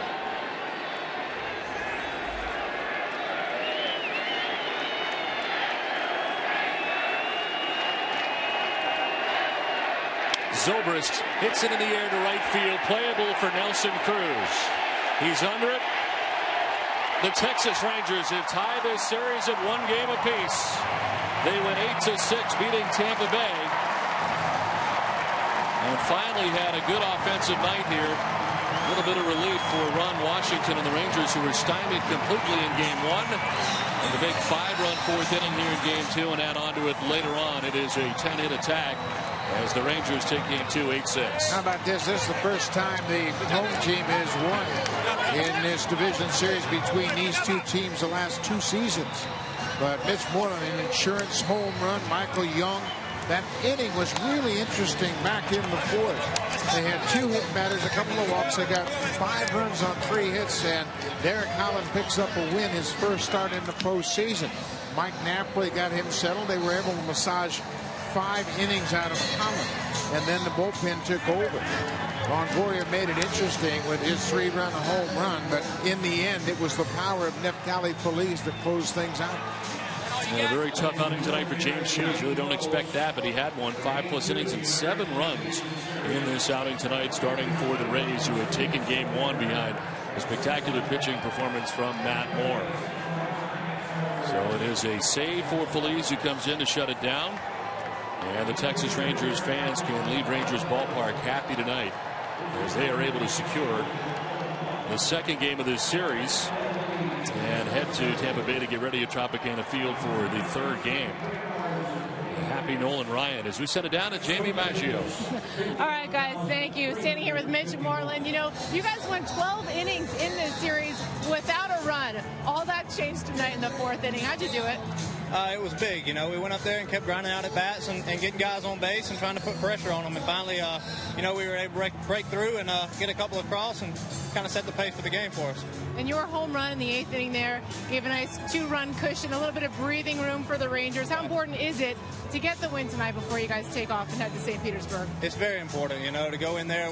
We're going to their place now, and we want to carry a little momentum. So, you know, that helps right there, and maybe we can come out Monday and be ready to go. All right, congratulations, Mitch, on the win. Don, we'll send it back to you.